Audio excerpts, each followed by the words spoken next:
میں سروس کے دوران کچھ عرصہ ڈیپوٹیشن پہ ایشین ڈیولپمنٹ بینک منیلا میں بھی کام کرتا تھا. ڈاکٹر کنیز یوسف اس کی چیئرمین ہوتی تھی اور اسی طرح ڈاکٹر صفدر محمود ہوا کرتے تھے.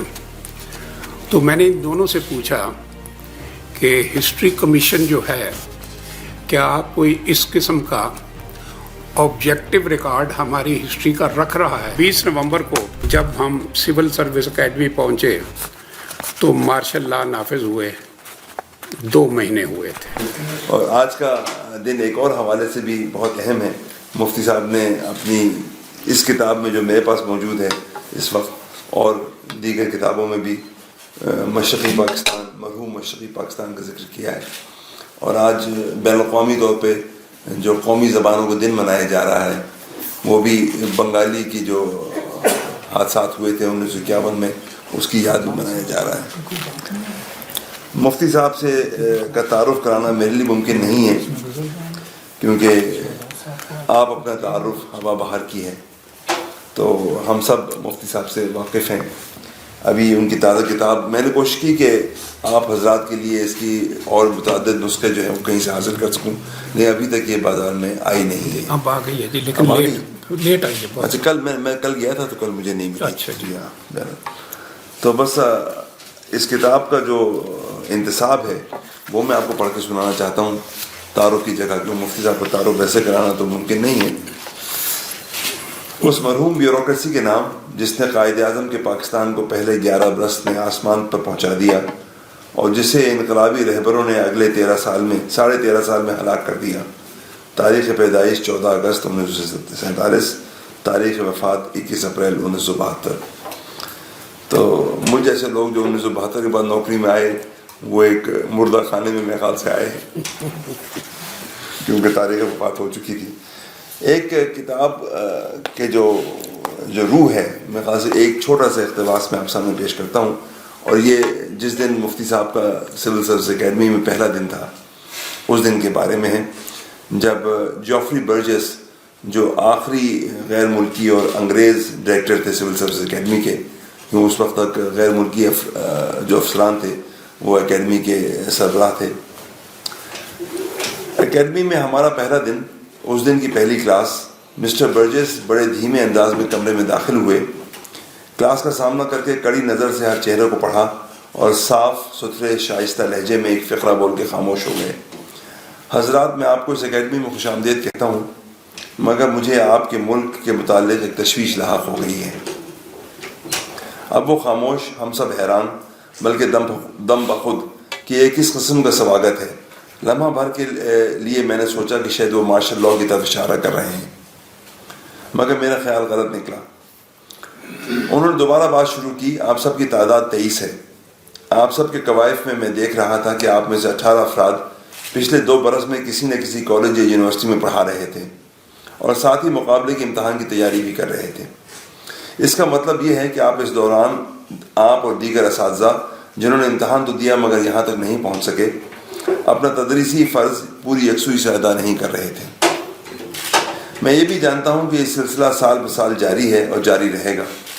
اس کا ایک مطلب تو یہ ہے کہ آپ کے تعلیمی اداروں کے طلبہ اپنے اساتذہ کی پوری توجہ سے محروم رہتے ہیں، اور دوسرا مطلب یہ ہے کہ جس ملک میں استاد اپنے پیشے سے مطمئن نہیں اور اسے چھوڑ کے کہیں اور جانا چاہتا ہے، اس ملک کے مستقبل کے متعلق تشویش پیدا ہو جاتی ہے. تو اس سے آپ اس کتاب کی روح اور اس کے مصنف کے بارے میں بہت کچھ میرے خیال سے جان گئے ہوں گے. اب بغیر کسی تمہید کے میں مفتی صاحب سے درخواست کروں گا کہ وہ اگلے 2 گھنٹے تک کے لیے، جو ہماری مجبوری یہ ہے کہ ہمیں تقریباً مغرب سے پہلے ختم کرنا ہوتا ہے، ورنہ تو ہم آپ کو، اور اگر میرا تو اصرار ہوگا کہ آپ اگلی دفعہ بھی تشریف لائیں، کیونکہ یقیناً 1-2 گھنٹے کے چھوٹے سیشن کے اندر ہم جو ہے وہ کما حقہ آپ سے استفادہ نہیں کر پائیں گے. تو یہ آپ کے پاس ہے سامنے، آپ کی شخصیت کے جو مختلف پہلو ہیں اس پہ آپ خود ہی نظر ڈالیے. جی بس ابو احمد عاقب صاحب، خالد رحمان صاحب، میں آپ کا بہت مشکور ہوں کہ آپ نے مجھے اس محفل میں شرکت کے لیے موقع دیا. IPS سے میرا تعلق کافی پرانا ہے. जब मैं 1994 में रिटायर हुआ, मेरी मुलाजमत तो 36 बरस के लिए है, लेकिन रिटायरमेंट तकरीबन 26 बरस की हो गई है। तो 1994 में रिटायर हुआ तो खालिद रहमान साहब IPS के साथ एसोसिएटेड थे। अब जवान हैं, उस वक्त नौजवान थे, और ये सेमिनार करवाया करते थे। 2 सेमिनार में मुझे भी हिस्सा लेने का मौका मिला। उसके बाद फिर मसरूफियात की नौइयत बदल गई और मेरा ताल्लुक़ जो था टेम्परेरीली मनक़ता हो गया। चूँकि आज फिर वापस आ गया हूँ तो इसका मतलब है कि ताल्लुक़ दोबारा कायम हो गया है। आपका दावतनामे के ऊपर जो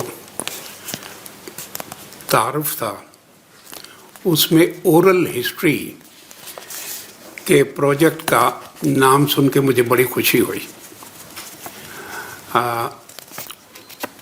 तजरबाकार इसका ट्रांसलेशन जो मैंने अपने तौर पे किया वो तजरबाकार ब्यूरोक्रेट की ज़बान से टाइम्स एंड लाइफ, यानी ज़िंदगी और ज़माने का अहवाल।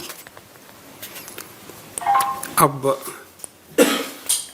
ये पहले तो मैंने समझा कि ये इसी किस्म की चीज़ होगी जैसे कलाम शायर बज़बान शायर एक तफरीही मजलिस होती है, लेकिन जब गौर से देखा तो अंदाज़ा हुआ कि एक बड़ी संजीदा कोशिश है। ऐसी कोशिश जिसमें आप माजी का नकूश हाल में बहुत मजबूत कर रहे हैं ताकि वो मुस्तक़बिल के लिए एक असासा साबित हों। तो इस लिहाज से मुझे इसी वजह से खुशी हुई क्योंकि मैं पाकिस्तान हिस्ट्री कमीशन से अरसा पहले मायूस हो चुका था। डॉक्टर कनीज़ यूसुफ उसकी चेयरमैन होती थी और इसी तरह डॉक्टर सफदर महमूद हुआ करते थे। तो मैंने इन दोनों से पूछा कि हिस्ट्री कमीशन जो है क्या कोई इस किस्म का ऑब्जेक्टिव रिकॉर्ड हमारी हिस्ट्री का रख रहा है जिसको रेफरेंस के तौर पे इस्तेमाल किया जा सके। तो उन दोनों ने लाइल्मी का इजहार किया और ये कहा कि हम ये चीज़ नहीं कर सकते। सब ये सवाल मैंने इसलिए पूछा था कि किसी ज़माने में जब पंजाब यूनिवर्सिटी में 1950 के आसपास जर्नलिज्म डिपार्टमेंट शुरू हुआ तो मैंने वो ज्वाइन कर लिया। इवनिंग क्लासेस होती थी और वहाँ उन्होंने मैं बताया कि एक चीज़ होती है उसको कहते हैं कीसिंग्स आर्काइव्स। कीसिंग एक अंग्रेज़, उसने एक छोटा सा काम शुरू किया जो उसके बाद इंस्टीट्यूशन बन गई और वो ये था कि आज जो वाक़या हुआ है उस वाक़े को लिख लिया जाए। तो वो कीसिंग आर्काइव वाक़यात का एक डेली रिकॉर्ड होता है जो उसने शुरू किया और उसके बाद अब वो एक रेफरेंस के तौर पे सारी जर्नलिस्टिक दुनिया जो थी उसको इस्तेमाल करती थी और वो आज भी जारी है। तो मैंने उनसे पूछा कि अगर कोई पाकिस्तान की हिस्ट्री के ऊपर रिसर्च करना चाहता है तो हमने देखा है कि पाकिस्तान में जो हुकूमत आती है वो तारीख़ को अपने अंदाज में री रिकॉर्ड करने की बल्कि ख़राब करने की कोशिश करती है। के अजीज़ ने तो किताब भी लिख दी है जिसमें मर्डर ऑफ हिस्ट्री का उन्होंने लिखा है। कीसिंग्स आर्काइव किस्म की या कोई भी इस किस्म का रिकॉर्ड है तो उन्होंने कहा जी हमारे पास कोई रिकॉर्ड नहीं। तो मैंने उनसे ये पूछा कि कोई किसी यूनिवर्सिटी को आपने असाइन किया हुआ है हिस्ट्री डिपार्टमेंट को कोई बुक करे, किसी और अदारे को, तो वो कहने लगे हमने नहीं किया हुआ। तो यूँ समझिए कि एक हमारे यहाँ हिस्ट्री के मामले में एक खला है और जब मैंने ये देखा कि आप ओरल हिस्ट्री को रिकॉर्ड कर रहे हैं तो इसलिए मुझे थोड़ी सी खुशी हुई। थोड़ी नहीं, खुशी तो ज़्यादा हुई।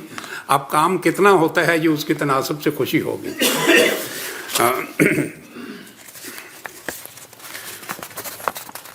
आज के मौजू में ब्यूरोक्रेट की ज़िंदगी और ज़माना है। अब ना ज़िंदगी पे हमारा कोई कंट्रोल है ना ज़माने पे कंट्रोल है, लेकिन इसके बावजूद बाज़ ज़िंदगियाँ ज़माने पे असर डालती हैं और बाज़ ज़माने ज़िंदगियों पे असर डालते हैं। पहली मिसाल कायद-ए-आज़म की है, दूसरी मिसाल 1947 की पार्टीशन की है कि उस ज़माने ने ज़िंदगियों पे क्या असर डाले। इसलिए ज़िंदगी और ज़माना दोनों हमारे बिसात से बाहर हैं, तो इसलिए मैं उनके बारे में तो कुछ नहीं कह सकता या कर सकता।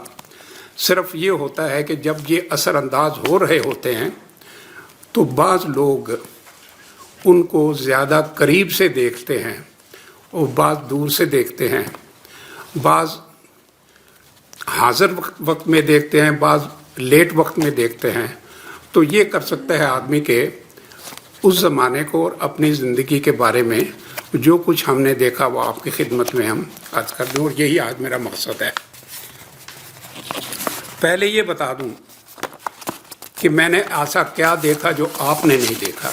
मेरे ख्याल में नहीं देखा, शायद देखा हो, लेकिन जो इर्द गिर्द मैं चेहरे देख रहा हूँ उसमें ऐसे लोग कम होंगे जिन्होंने वो ज़माना देखा है जो मैंने देखा है।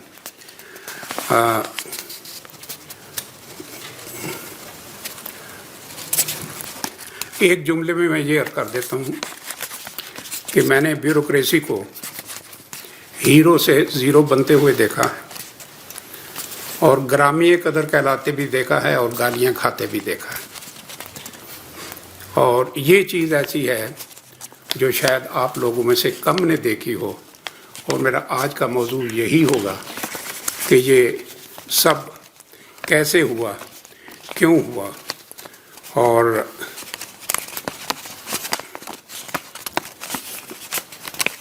इसकी वजूहात क्या थी।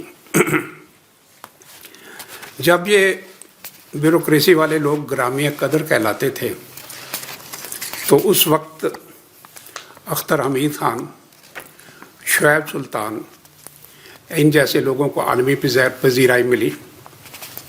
मसूद खद्दरपोश के हमने बात की सुना, उनकी बातें सुनी। उनको अपने इलाके में जब वो डिप्टी कमिश्नर थे तो मसूद भगवान कहा जाता था। ब्राह्मण बाड़िया में एनएम खान जब सब डिविजनल मैजिस्ट्रेट थे, एसडीएम थे, तो वो इतने पॉपुलर थे नियाज़ मोहम्मद खान कि लोगों ने अपने स्टोरों के नाम, अपने स्कूलों के नाम, अपने चाहने वालों के नाम नियाज़ रखना शुरू कर दिए थे। तो ये उस ज़माने की बात है जब ब्यूरोक्रेसी जो थी उनको ग्रामीण कदर कहा जाता था। उसके बाद फिर मैंने वो ज़माना भी देखा कि जब ऐसे ही लोग जिनको कभी ग्रामीण कदर कहा जाता था उनकी बिला जवाज़ बरतरफी हुई, तो अखबारात ने तहसीन के डोंगरे बरसाए, एडिटोरियल लिखे और डेड वुड के नाम पे कहा कि डेड वुड साफ कर दी गई है। तो ये तब्दीली जो थी आपने सुनी है, मैं उसका ऐनी शाहिद रहा, और थोड़ी सी चीज़ें जो मैंने देखी हैं वो आपकी खिदमत में अर्ज़ करूँगा। कोशिश मेरी ये होगी कि बड़े मुख्तसर अल्फाज में बातचीत करूँ ताकि बाद में सवाल जवाब में आप ज़्यादा से ज़्यादा पूछ सकें। ज़्यादा वक्त मैं अपने इसमें नहीं लूँगा जी। कुछ अपने इब्तदाई दिनों का, पैदाइश, जिस इलाके में पैदाइश हुई, जो लोग किताब ले सकें, मेरी दरख्वास्त तो ये होगी कि आप किताब लें, इससे आपको मुकम्मल शख्सियत का तारुफ होगा। इस किताब का स्कोप इससे ज़्यादा है, ये तो ज़रा ये चीज़ें जो आप कर रहे हैं कुछ ना कुछ आ जाएंगी, बाकी सवालों जवाब में जो चाहें आप पूछ सकते हैं। आपके इस सवाल से रेलेवेंट ही बात मैं करने लगा था कि मैंने ब्यूरोक्रेसी के 3 दौर देखे। पहला दौर वो था जब मैं स्कूल में था, और वो ब्रिटिश दौर था। जब मैंने मैट्रिक का इम्तिहान दिया तो उस वक्त पार्टीशन हो रही थी, और जब मैं कॉलेज में दाखिल हुआ तो पाकिस्तान कायम हुए 2 हफ्ते हुए थे। तो पहला दौर जो मैंने देखा वो ब्रिटिश दौर की ब्यूरोक्रेसी देखी, और हमवार दौर था। वो एडमिनिस्ट्रेशन का, गवर्नेंस का हमवार दौर था। दूसरा दौर जो था वो जब मैं कॉलेज और यूनिवर्सिटी में था, तो उस वक्त कायदे आज़म की पाकिस्तान की ब्यूरोक्रेसी का उभरता हुआ दौर था। हमवार नहीं था बल्कि ऊपर की तरफ उभरता हुआ दौर था। और तीसरी चीज़ अयूब याहिया और भुट्टो की ब्यूरोक्रेसी उसका ढलता हुआ दौर था। तो ये 3 दौर मैंने देखे।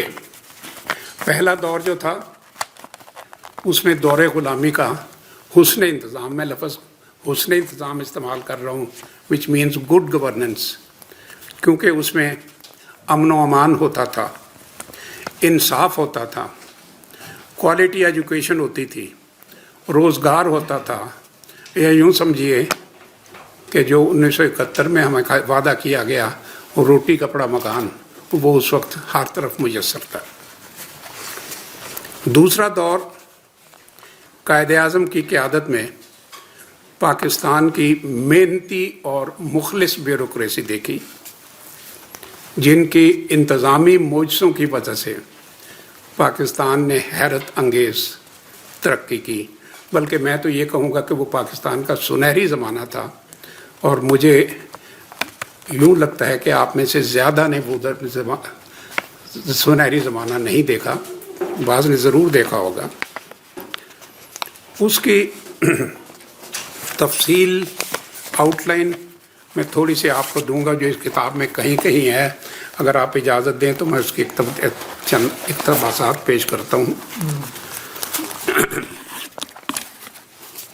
इख्तिसार की खातिर मैंने नोट सामने रखे हुए हैं, वगरना बात दूर से दूर चली जाती है, इसलिए बाकी सवाल जवाब में आप जो चाहें पूछ सकते हैं।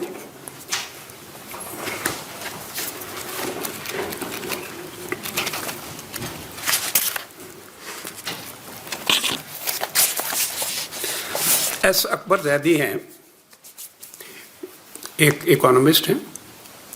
इनकी किताब ऑक्सफोर्ड यूनिवर्सिटी प्रेस ने 1999 में शाया की थी। वो उसके बारे में उसमें पाकिस्तान के पहले चंद बरसों का जिक्र इन अल्फाज में किया गया है। पाकिस्तान की पैदाइश के वक्त अमेरिका के बाअसर हफ्त रोज़ा दी टाइम्स ने 1947 में तबसरा ये था कि ये नया मुल्क तबाही और बर्बादी का मलबा है, जो हमेशा मुआशरती बदअमनी से दो चार रहेगा। इस नए मुल्क के मुतल्लिक़ दुनिया में जो तासुर पाया जाता था, उसको हार्वर्ड यूनिवर्सिटी के प्रोफेसर पापनाक ने अपनी तहरीर में यूँ समझाया था। ब्रिटिश इंडिया की तकसीम से खसारे का सौदा बनकर उभरने वाले पाकिस्तान के मुतालिक गालिब ख्याल यही है कि इक्तिसादी लिहाज से ये एक अजीबुल खलकत गैर फितरी खित्ता ज़मीन है, जो दुनिया के गरीब तरीन ममालिक में शुमार होता है, क्योंकि इसमें ना तो काबिल ज़िक्र इंडस्ट्री है, ना कोई सनती खाम माल पाया जाता है, और ना ही किसी नुमायाँ सनती या तिजारती ग्रुप की मौजूदगी है। इस वक्त ये बावर करना मुश्किल है कि सनतकारी का अमल इसकी आबादी के फैलाव की रफ्तार पर हावी हो सकेगा, बल्कि ज़्यादा इम्कान यही है कि सियासी और माशी तौर पर ये मुल्क अफरा तफरी से ही दो चार रहेगा। दुनिया वालों का यह तअस्सुर कुछ ऐसा गलत भी ना था, और पाकिस्तानी अहले नज़र को ख़ुद भी एहसास था कि गालिब की तरह उनके घर में भी बोरिया ना था। इसलिए उस वक्त की ब्यूरोक्रेसी हुकूमत पाकिस्तान ने अप्रैल 1948 में जब पहली सनती पॉलिसी बनाई, तो उसमें मुल्क व कौम की तही दामनी को इन अल्फाज में तस्लीम किया गया था। मैं कोट करता हूँ कि पाकिस्तान के माशी मंजरनामे का सबसे अहम पहलू ये है कि हमारे पास कुदरती वसाइल तो वाफिर हैं, मगर साथ ही सनत व हिरफत का कहत भी है। इस वक्त पटसन की आलमी पैदावार का 75% हिस्सा पाकिस्तान में उगाया जाता है, मगर हमारे यहाँ पटसन का एक भी कारखाना नहीं है। हमारे यहाँ आला किस्म की रुई की 15 लाख गांठें पैदा होती हैं, मगर उन्हें मुनासिब तरीके से इस्तेमाल करने के लिए कपड़ों के कारखाने नापैद हैं। इसी तरह हमारे जानवरों की खालें, ऊन, तंबाकू और गन्ने जैसी खाम अशिया बड़े पैमाने पर दस्तयाब हैं, और पेट्रोलियम समेत दीगर मादनी वसाइल भी मौजूद हैं, मगर हम उन्हें बरूए कार नहीं ला सकते। इसलिए हमें ऐसी पॉलिसी वज़ा करनी पड़ेगी जिसमें इन वसाइल का फ़ायदा उठाया जा सके। यानी ये 1948 में हमारे पॉलिसी मेकर्स का ख्याल था कि हमने अपनी खाली झोली को किसी तरीके से सनतकारी से भरना है। अब फिर जब ये पॉलिसी बन गई तो मुल्क के ब्यूरोक्रेसी पूरे खलूस, चूँकि मेरा सब्जेक्ट ब्यूरोक्रेसी है इसलिए मैं अर्ज़ कर रहा हूँ, जब ये पॉलिसी बन गई तो मुल्क की ब्यूरोक्रेसी पूरे खलूस और मेहनत से दामे दिरमे सुखने उस पर अमल पैरा हुई तो जैसे आसमान से मोज़े उतरने लगे। वही अकबर ज़्यादी दोबारा लिखते हैं 1949 से 1958, ये जिन सालों का जिक्र है वो उसको गौर करें। 1949 से 1958 के दौरान मुत्तहिदा पाकिस्तान में सनत की शरह नमू इतनी तेज़ी से बढ़ने लगी कि इस ज़माने में दुनिया के किसी मुल्क में भी इस रफ्तार से नहीं बढ़ रही थी। 1949 से 1954 तक भारी सनतों की शरह नमू 23.6% सालाना के हिसाब से छलांगे मारती आगे बढ़ी और हैदराबाद और जूनागढ़ पर हमलों के बाद पाकिस्तानी कौम खौफजदा थी कि हिंदुस्तान हमारे मुल्क पर हमला की कोशिश न करे। हमें ना तो सनतकारी का कोई तजर्बा था, ना मुल्क में कोई सनती बुनियाद थी और ना ही सनती इस्तेदाद वाले कारकुन दस्तयाब थे। इस किताब के मुसन्नफ़ के मुताबिक पाकिस्तानी मुआशियात, ये थोड़ा सा लंबा है लेकिन बाकी लंबे नहीं होंगे। पाकिस्तानी मुआशियात का पहला मर्रा 1947 से 48 तक का, जिसमें मुस्तकबिल के लिए तमाम पॉलिसियों और असूलों की बुनियाद रखी जा रही थी, नए मिलिट्री हाकम मगर पुरानी ब्यूरोक्रेसी ने आगे बढ़ाया। इन दोनों मराहल के तसलसल की वजह से ही 1960 की दहाई में दुनिया वाले ना सिर्फ पाकिस्तान की तरक्की पर अंगुश्त बंदंदा थे बल्कि तरक्की पजीर मुल्कों के लिए पाकिस्तान को नमूने का मॉडल डेवलपिंग कंट्री करार देते थे। अकबर ज़ैदी फिर लिखते हैं, चंद बरस में ही इस काया पलट ने मगरी दुनिया के उन नजूमियों के दांत खट्टे कर दिए जिन्हें पाकिस्तान के मुस्तकबिल में सिर्फ तबाही और बर्बादी ही नज़र आ रही थी। चुनांचे 1960 की दहाई के दरमियान उनकी राय ये थी कि पाकिस्तान की तरक्की। मज़ीद तायद के लिए एक और किताब की मिसाल world bank and central Asia के चीफ परवेज़ लिखते हैं, पाकिस्तान की तवाना ब्यूरोक्रेसी ने मुल्क के इब्तदाई बरसों में माशी तरक्की की सही सिमत कायम की और बड़ी तेज़ी से मुल्क में सनतकारी के अमल को रवां किया, जिसके लिए मुल्क के फ़ंड का सही इस्तेमाल करने के अलावा बैरूनी अदारों से भी कर्जे लिए और मौसर अदारे कायम करके मुल्क का सनती ढांचा खड़ा कर दिया। ये इब्तदाई ज़माना 1947 से 1958 तक जारी रहा। जनरल अयूब जब इक़्तिदार में आए तो उससे पहले के बरसों में सियासी खलफशार तो बहुत रहा, लेकिन सरकारी मुलाजमों की फरासत और लगन से कई रियासती अदारे कायम हो गए थे। दफाई ताकत मजबूत हो गई थी। सनती सरमायाकारी के लिए बंदरगाहों और मवासलात और बिजली के शोबों में मुनासिब ढांचा तश्कील पा गया था, मगर सबसे नुमायाँ कारकर्दगी तेज़ी से सनतें कायम करने में नज़र आई। पाकिस्तान इंडस्ट्रियल डेवलपमेंट कॉरपोरेशन जैसा अदारा 1949 में कायम हो चुका था और Pakistan industrial credit and investment corporation 1957 में कायम हो चुकी थी। हैफ दर हैफ ये है कि हमारी मौजूदा तारीख़ पहले मरहले में पाकिस्तान की तरक्की और ब्यूरोक्रेसी की कामयाब मनसूबा बंदी का जिक्र तक नहीं करती, हालांकि दुनिया वालों को ये दौर नहीं भूला। इस मरहले पे मैं आपको एक छोटा सा वाक़या बताता हूँ। मैं सर्विस के दौरान कुछ अर्सा डेपुटेशन पे एशियन डेवलपमेंट बैंक मनीला में भी काम करता था और एक दफ़ा मलेशिया जो था वो मेरे चार्ज में था। ये मिड 80s का जिक्र कर रहा हूँ। तो एक दफ़ा हमारा मिशन जो था वो वहाँ गया, 4-5 लोग थे। एक जर्मन था, एक फ्रेंच था, एक जापानी था, मैं अकेला पाकिस्तानी था।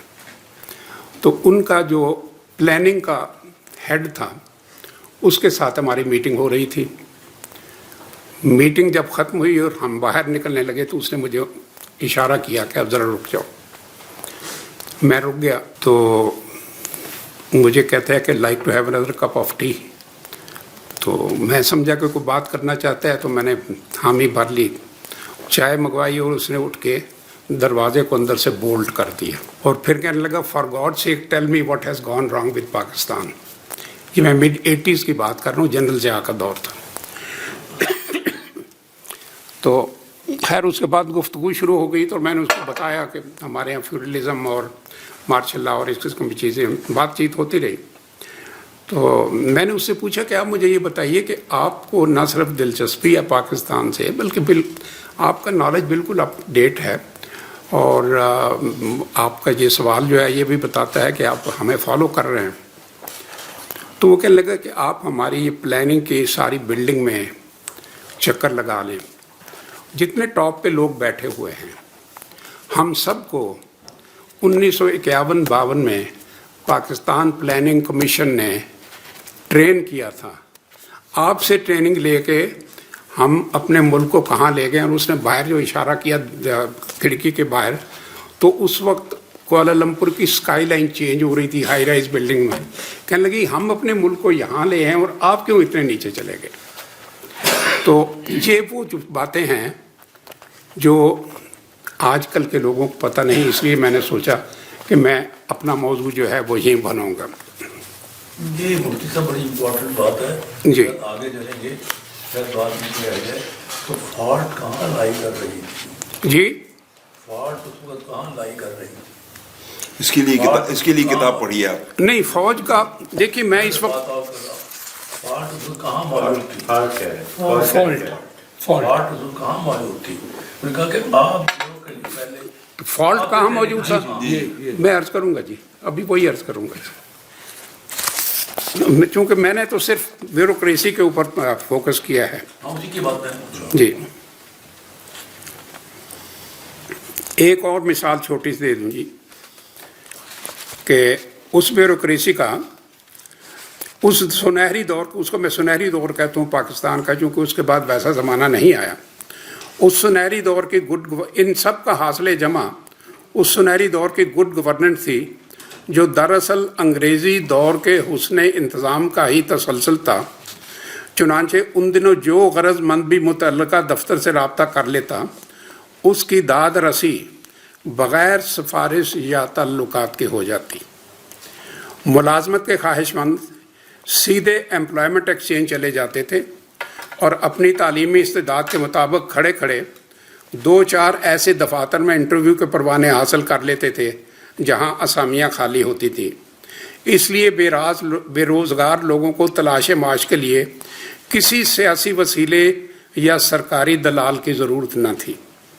रिश्वत लेना या देना इतना बुरा समझा जाता था कि वालिदैन राह चलते लोगों की तरफ ढका चुका पे इशारा करके अपने बच्चों से सरगोशी करते थे कि ये रिश्वत लेता है, तुम इसके बच्चों से दूर ही रहना।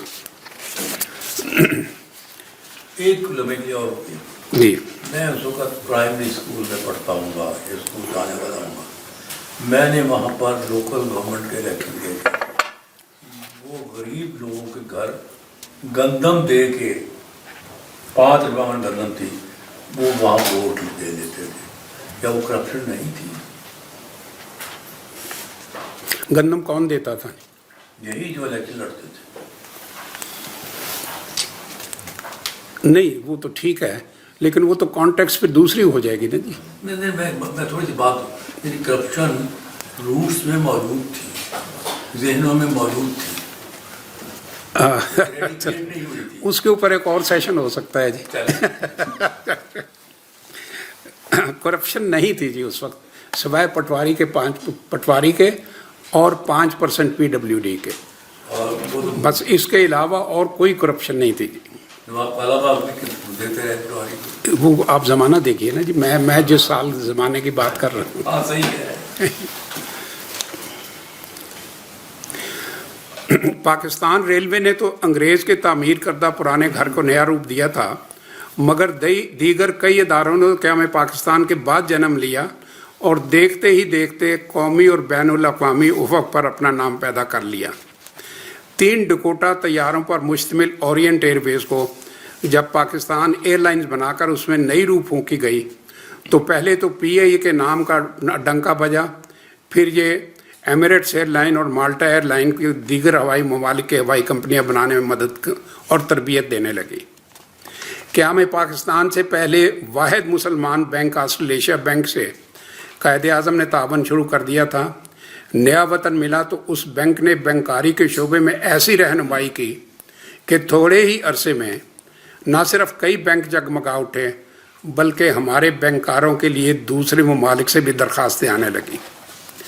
पाकिस्तान एटॉमिक एनर्जी कमीशन 1955 में कायम हुआ तो अच्छे नंबरों में MSc करने वाले लड़कों को दर्जनों की तादाद में वजीफे देकर PhD के लिए दुनिया भर की नामवर यूनिवर्सिटी में भेजने लगा, और वापसी पर उन्हीं की कोशिशों ने हमारे मुल्क को एटम बम से मुसल्ला करके हिंदुस्तान के खौफ से आज़ाद किया। आज़ादी के बाद जन्म वाले लाहौर इम्प्रूवमेंट ट्रस्ट का पहला कारनामा ये था कि तबाहशुदा आलमी गेट के मलबे के पहाड़ साफ करवाए, फिर इन दोनों के तर्ज तामीर के जदीद तकाज़ों के मुताबिक नया शाह आलम बाज़ार मार्केट तामीर करवाया। फिर ये अदारा समनाबाद, गुलबर्ग, शादबाग, शादमान और दीगर नई आबादियों के तरक्की मनसूबों को अमली शक्ल।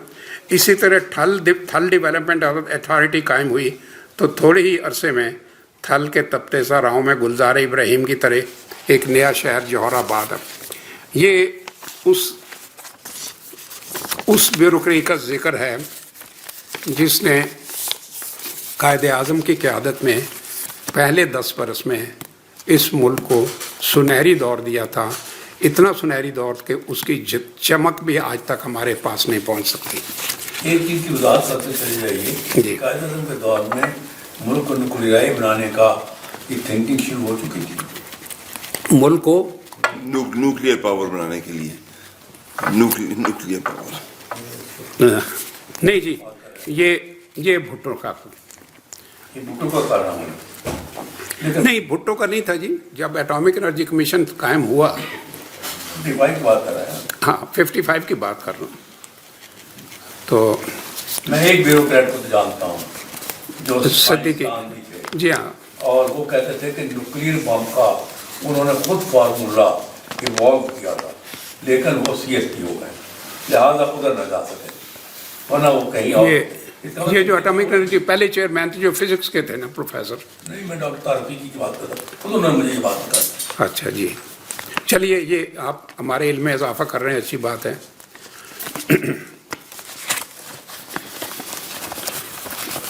अब सवाल पैदा होता है कि ये सब कुछ जो हुआ है, जो मैंने आपसे अर्ज किया कि पाकिस्तान किसने किया, आपको तो उस वक्त सवाल यही था कि ये किसने किया। इसका जवाब बड़ा सिंपल है जी, कि ये उन कुव्वतों ने किया जो दौरे ग़ुलामी में अंग्रेज़ हाकिमों की आलाकार थी। उसके मैंने 3 आइडेंटिफाई यहाँ किया आज की मीज़ के लिए। वैसे तादाद ज़्यादा थी, लेकिन उनमें तो एक तो वडेरे थे जो अंग्रेज़ों की तख्लीक भी थे और अंग्रेज़ों के मफादात के परवरदा भी थे, और दूसरे वो फ़ौजी जिनके बारे में सदर अयूब ने अपनी किताब फ्रेंड्स नॉट मास्टर में लिखा है कि वो नाराज़ बोनापार्ट थे। नाराज़ बोनापार्ट उन्होंने इसलिए, यानी गैर मुस्लिम फ़ौजी चले गए तो इतनी तेज़ी से तरक्कियाँ हुई हमारे मुसलमान फ़ौजियों की कि वो इसे अपना बर्थ राइट समझने लगे और ज़्यादा एम्बिशियस हो गए कि हमें इससे और ज़्यादा क्यों नहीं मिलती। तो जा परस्ती जो थी ना, उसको उन्हें नाराज़ बोनापार्ट का लफ्ज़। और तीसरे थे अंग्रेज़ी दौर के खुफिया पुलिस की कठपुतली। तो ये 3 जो कुव्वतें थी ना जी, इन्हों को अगला सवाल है कि क्यों किया इन्होंने, अगर तो उसका भी जवाब आसान है कि ये तीनों जो फोर्सेस थी ये कायदे आज़म के तसव्वुर पाकिस्तान के ख़िलाफ़ थी। कायदे आज़म का तसव्वुर पाकिस्तान बड़ा सिंपल था कि आइन और कानून की बालादस्ती, फलाही ममलिकत, वेलफेयर स्टेट, आइन और कानून की बालादस्ती, मेरिट और सोशल जस्टिस। ये 3-4 चीज़ें थी जो कायदे आज़म का था, और उसका मैं आगे आपको हवाला दूंगा।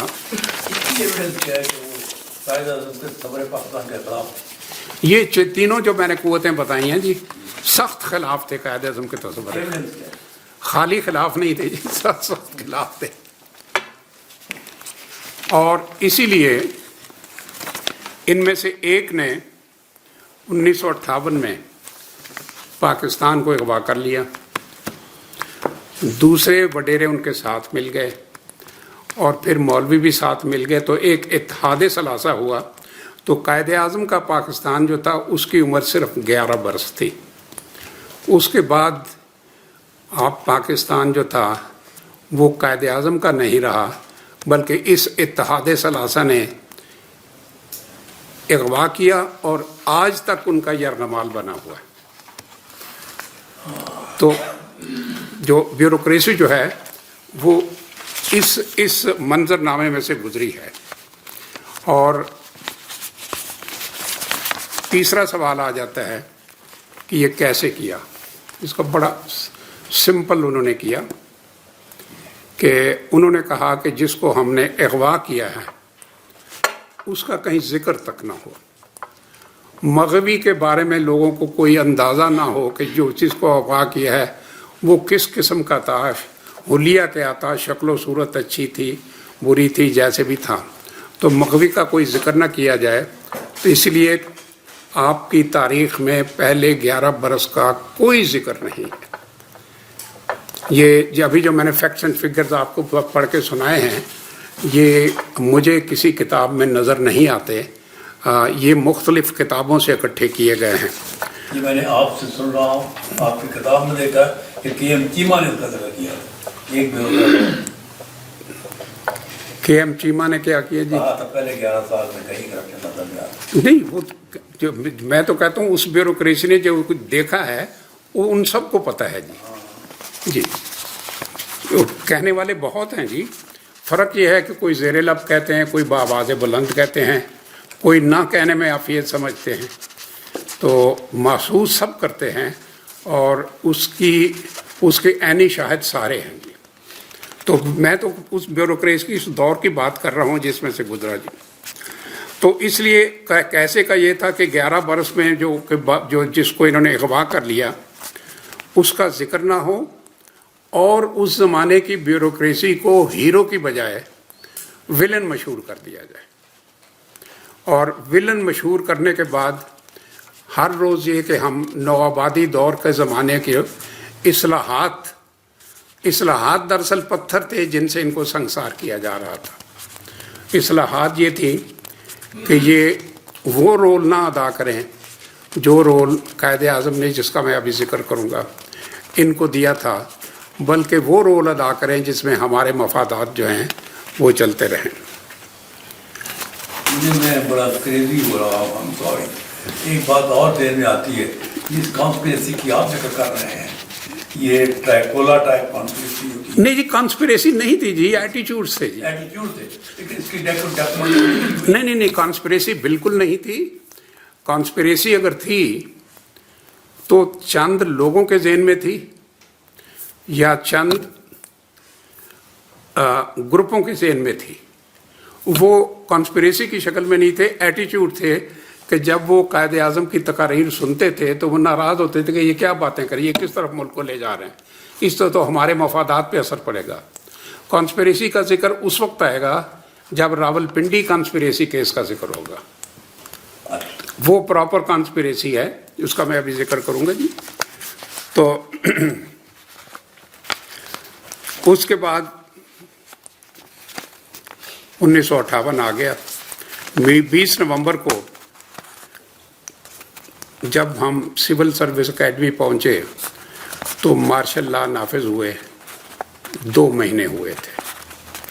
اور ابھی عاقب صاحب نے برجس کا جو آپ کو بتایا ہے کہ پہلا لیکچر جو تھا، نہیں پہلے میں برجس کا پس منظر آپ کو بتا دوں.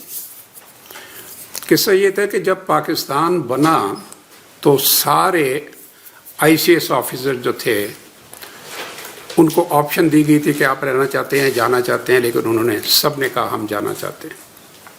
ایک بھی یہاں نہیں تھا.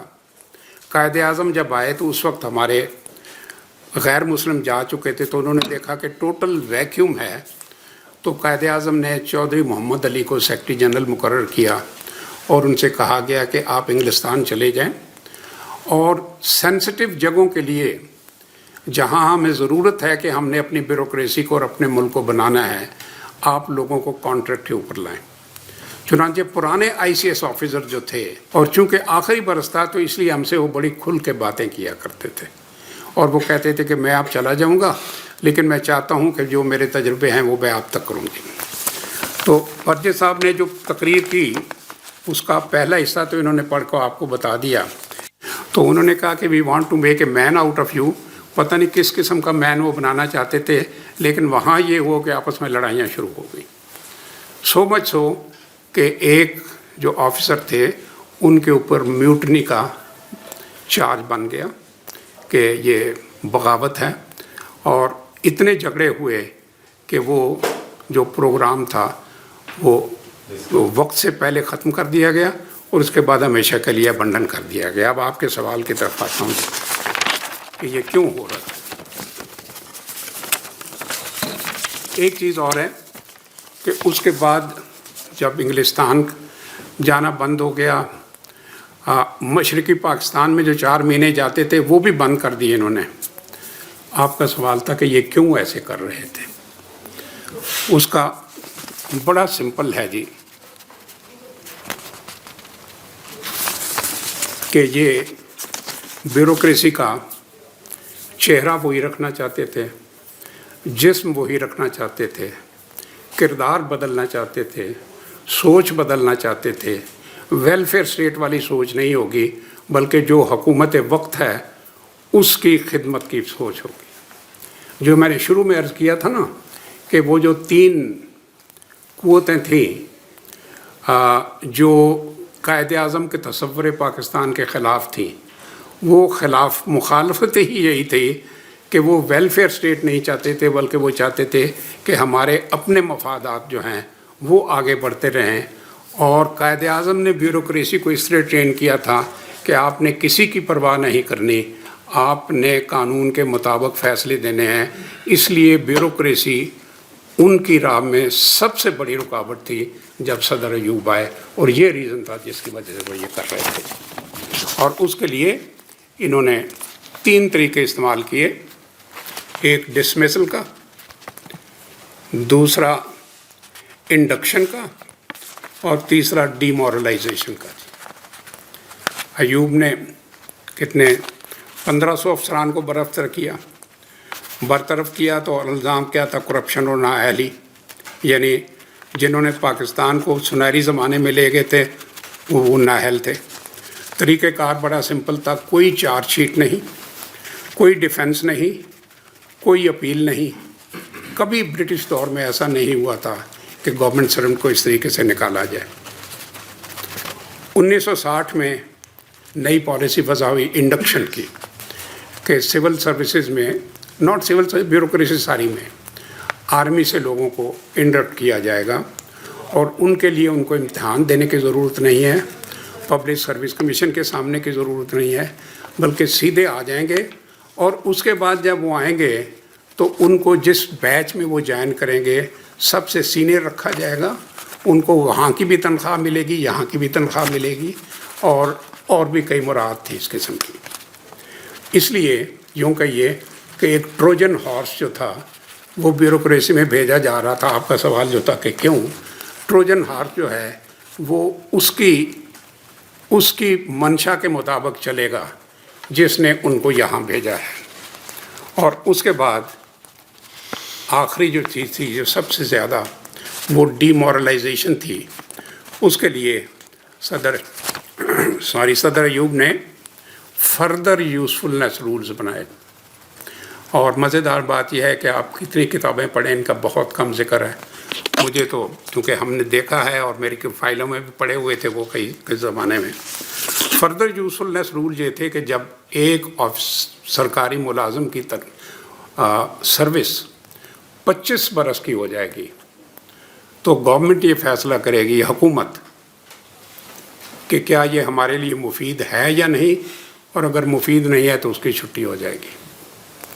यानी जो मैं तसव्वुर पाकिस्तान की बात कर रहा था, कायद आज़म का ये था कि आप स्टेट के मुलाजम हैं, हुकूमत के नहीं हैं।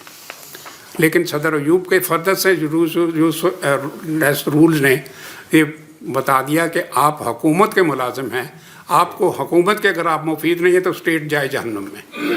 और इससे हवा का रुख जो था वो टोटल ये डिमोरलाइजेशन, तो ये वो चीज़ थे। इसके बाद भुट्टो ने अय्याजा ने इन तीनों चीज़ों को आगे चलाया, भुट्टो ने और आगे चलाया। तो मेरा ख्याल है मैं यही बात ख़त्म करता हूँ। नहीं, इन तीनों को और आगे चलाया भुट्टो ने। अच्छा चलिए एक छोटा मुझे 4-5 मिनट और दीजिए। भुट्टो ने जी तो आखिरी हमला जो किया उसमें सेफ गार्ड जो थे ना जी, कॉन्स्टिट्यूशनल सेफ गार्ड्स कि उनको ख़त्म कर दिया कि आप किसी ऑफिसर के ख़िलाफ़ कोई कार्रवाई नहीं पहले कर सकते थे, सिवाय उसको सफाई का मौका दिए बगैर आप नहीं कर सकते, ये ख़त्म कर दिया। बल्कि खड़े खड़े निकाल दिए जाते थे। बल्कि ये है कि भुट्टो ने जब 1972 में ख़त्म किया तो उसे 2-4 रोज़ पहले डॉक्टर मुबशर ने सरकारी मुलाजमों को एड्रेस करते हुए क्या कहा था जी? उन्हें कहा था कि आप लोग हमारी बात इसलिए नहीं मानते कि आप समझते हैं कि आप मुस्तकिल हैं और हम टेम्परेरी हैं। हमने तो कल चला जाना है, आपने हमेशा कायम रहना है। तो कहने लगे हम अब ऐसी रिफॉर्म्स ला रहे हैं, उनको वो रिफॉर्म ही कहा करते थे, हम ऐसी रिफॉर्म ला रहे हैं कि आप हमसे भी ज़्यादा आर्जी हो जाएंगे। और उसके बाद जो है ना, इसका भुट्टो का एक्ट जो आया था सिविल सर्विस का, वो 1972 का 72 का एक्ट, ये उसके बाद जब ये हुआ तो उसके बाद इतना शोर मचा पाकिस्तान में नहीं दुनिया में कि एक अमेरिकन इंस्टीट्यूट है, उसने एक पॉलिटिकल साइंस के ऑफिसर को कहा कि जाके देखो हालात क्या हो रहे हैं वहाँ। उसका नाम मैंने कहीं लिखा था मुझे। उसने ब्यूरोक्रेसी इन पाकिस्तान इसके ऊपर आके काम किया। कैनेडी तो नहीं जी, कैनेडी जी। और वो जो था ना जी, उसने चूँकि उसने तो रिपोर्ट अपनी गवर्नमेंट को दे दी, लेकिन चूँकि इस चीज़ को स्टडी कर चुका था तो इसलिए उसने किताब बाद में लिख दी, जिसका मैं छोटा सा पैरा आपको पढ़ के बताता हूँ और उसके बाद बात ख़त्म हो जाएगी।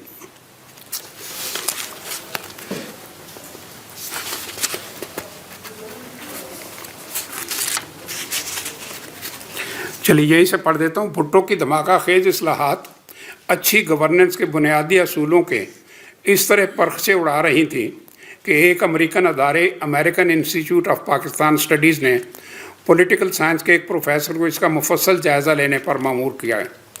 ये काम मुकम्मल कर लेने के बाद भी वो पाकिस्तानी ब्यूरोक्रेसी के मौजू पर रिसर्च करते रहे और बिलाखिर 1987 में उनकी किताब शाया हुई। इसके चंद जुमले काबिल तवज्जो हैं। फरमाते हैं कि इन इस्लाहात के एक मकसद ये भी था कि पाकिस्तानी ब्यूरोक्रेसी भुट्टो की सियासी गिरफ्त में आ जाए, जो अयूब का भी था और याया का भी था।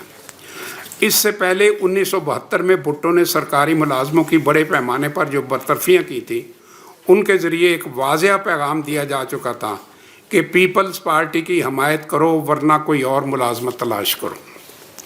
ये पैगाम इस वजह से भी बहुत गरजदार और कड़वा बन गया था कि इस्लाहात से एक दिन पहले मज़ीद 18 अफसरान बरतरफ कर दिए गए थे। दूसरी तरफ भुट्टो ब्यूरोक्रेसी में दाखिले और तैनाती के अमल को भी कंट्रोल करने लगे। इसका मकसद भी यही था कि वो अपने सियासी मफादात को वसअत और तहफ़्फ़ुज़ दे सकें।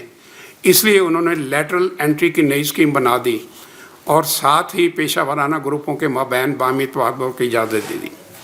भुट्टो के जहन की एक नई इख्तरा ये भी थी कि इन इस्लाहात में पब्लिक सर्विस कमीशन के बाज़ इख्तियारात एस्टेब्लिशमेंट डिवीज़न को दे दिए गए ताकि सरकारी मुलाजमों की वो खुद मुख्तारी ख़त्म हो जाए जो पब्लिक सर्विस कमीशन की वजह से उन्हें सियासी मुदाखलत से महफूज रखती थी। तो ये उस ढलान का ज़िक्र है जिसमें लुढ़कते हुए हमारी ब्यूरोक्रेसी ग्रामीण कदर से लेके गालियों तक आई थी। अब आप जो सवाल पूछना चाहते हैं।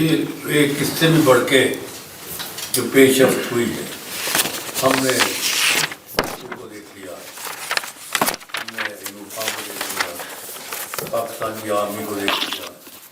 अगर आपको लॉ की टर्मिनोलॉजी भी कहें तो जो उनके एटीट्यूड की बात आपने की, रेलेवेंसी ऑफ फैक्ट है एविडेंस एक्ट का, तो ये इनकी बात की जो भी इन्होंने डेवलपमेंट्स की रेलेवेंस ऑफ फैक्ट में इनके एटीट्यूड ज़ाहिर हो जाते हैं।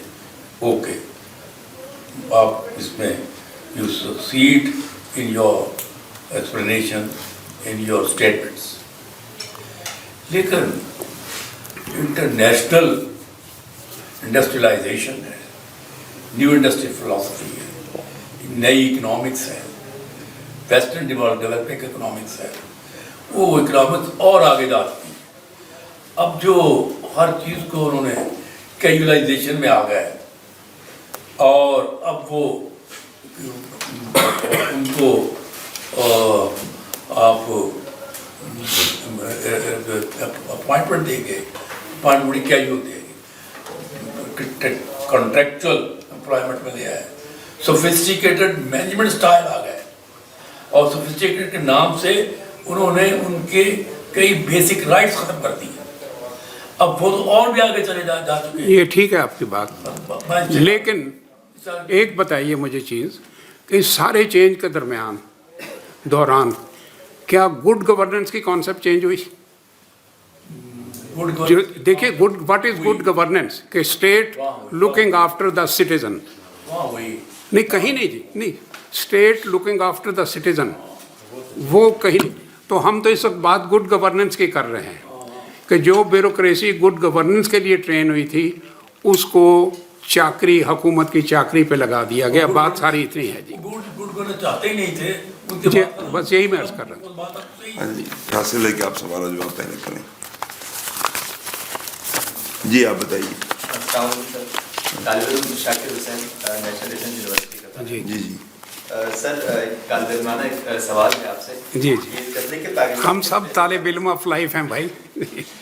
जी सर, तहरीक पाकिस्तान के पहले 11 साल जो कि ब्यूरोक्रेसी का सुनहरी दौर था, लेकिन उसके बाद हमारी ब्यूरोक्रेसी का जवाल शुरू हुआ और इसके जवाल की वजूहात में से जो एक अहम आपने बजस के हवाले से बताया कि उन्होंने कहा कि आपके यहाँ अगर तालीमी इदारों में दिल नहीं लगता तो कौम का मुस्तकबिल ठीक नहीं होगा। तो आज भी मैं देखता हूँ तो इससे मुझे एक वो शेर याद आता है मीर का, वो आए वज़्न में इतना तो मीर ने देखा, हाँ, फिर इसके बाद चरागों में रोशनी ना। तो सर आज भी मैं देखता हूँ कि तालिब इल्म में हमारी मतलब आगे उसमें दिल नहीं लगता। तो हम क्या करें, कौन से ऐसे स्टेप्स हैं कि जिससे हम चरागों में मज़ीद दोबारा से रोशनी ला सकें, ये आपसे। जी देखिए, दो चीज़ें आपने पहले एक फ़िक्रा इस्तेमाल किया कि ब्यूरोक्रेसी का ज़वाल। मैंने कोशिश ये की थी, शायद मैं कन्वे नहीं कर सका, ब्यूरोक्रेसी का ज़वाल नहीं हुआ बल्कि इसको जूते मार मार के नीचे गिराया गया, एक बात। और दूसरी बात ये है कि यानी ये अंदर से ज़वाल नहीं था, ये बाहर से जैसे कोई आके घर में डाका मारता है और आपको कुर्सी के साथ बांध के तो आपसे काम करवाता है। ये दूसरी बात ये है कि बात एटीट्यूड्स की थी। जिन लोगों ने ब्यूरोक्रेसी के साथ ये किया उन्होंने कौम के साथ भी यही किया और उनके लिए अव्वलीन तरजीह ये थी कि लोगों की आंखें ना खुलें, इनको तालीम ना मिले और तालीम को दानिस्ता ख़राब किया गया। बर्जिस ने जो बात की वो दरअसल यही इशारा कर रहा था कि आपके मुल्क में ऐसी फोर्सेस हैं जो तालीम ख़राब कर रही हैं और इसलिए मुझे आपका मुस्तकबिल अच्छा नज़र नहीं आता। अब आपका सवाल ये है कि स्टूडेंट्स क्या करें। जी, तो वो बात तो यह है कि स्टूडेंट्स ने तो अपने एनवायरनमेंट में करना है। एनवायरनमेंट ठीक करना गवर्नमेंट का काम है, लेकिन स्टूडेंट का काम यह है कि जैसी भी एनवायरनमेंट हो वो अपना काम करते जाएं। हमारे पास हज़ारों मिसालें ऐसी हैं कि जब लोगों के घरों में बिजली का बिल देने के पैसे नहीं होते थे तो वो सड़क के किनारे बिजली के नीचे बैठ के पढ़ते थे और इम्तिहान देते थे और पास करते थे। मतलब ये है, और इस तरह आप ये देखें जो उधर वेस्ट में है कि स्टूडेंट जो हैं वो पढ़ते भी हैं, उसके साथ मुलाजमतें भी करते हैं और अपने आप को इम्प्रूव करने की कोशिश करते हैं। तो जहाँ तक एनवायरनमेंट को इम्प्रूव करने का ताल्लुक़ है, इसकी ज़िम्मेदारी तो गवर्नमेंट पे है, लेकिन जहाँ तक स्टूडेंट का ताल्लुक़ है उनको जेल ज़िंदगी दोबारा नहीं आनी, उन्होंने जैसे भी हो तालीम हासिल करनी है। जी सर, जो आज भी जो तालिब इल्मों को देखता हूँ छोटे 4-5 साल जो कि अपनी वेट से ज़्यादा बैग में उनकी किताबें होती हैं, तो वो स्कूल जाते हुए उनको नज़र आते हैं। तो फिर क्या जो हमारे और ऐसे भी कंट्रीज की मिसाल सुनने को मिलते हैं जहाँ पे 10-10 साल तक 12-12 साल तक उनको निसाब से दूर रखा जाता है और उनकी बिहेवियर के ऊपर, उनके कैरेक्टर बिल्डिंग के ऊपर काम किए जाते हैं। तो हमारे यहाँ सिस्टम ही नीचे रूट लेवल से ही चेंज करने की ज़रूरत है, या फिर अगर करने की ज़रूरत है तो क्या तरीक़ाकार अपनाया? चलिए, आपने बड़ी अच्छी मिसाल दी। आपने बस्ते का जिक्र किया ना, मैं आपको बताऊं कि हम 4 भाई थे और मैंने 10वीं क्लास में किताबें इस्तेमाल की थी, सबसे छोटे ने भी वही की थी। वजह ये थी कि अंग्रेज़ जो था वो करिकुलम के ऊपर ख़ास तवज्जो दिया करता था और उसके बाद बार बार उनमें तब्दीली नहीं करता था और वही किताबें चलती रहती थी।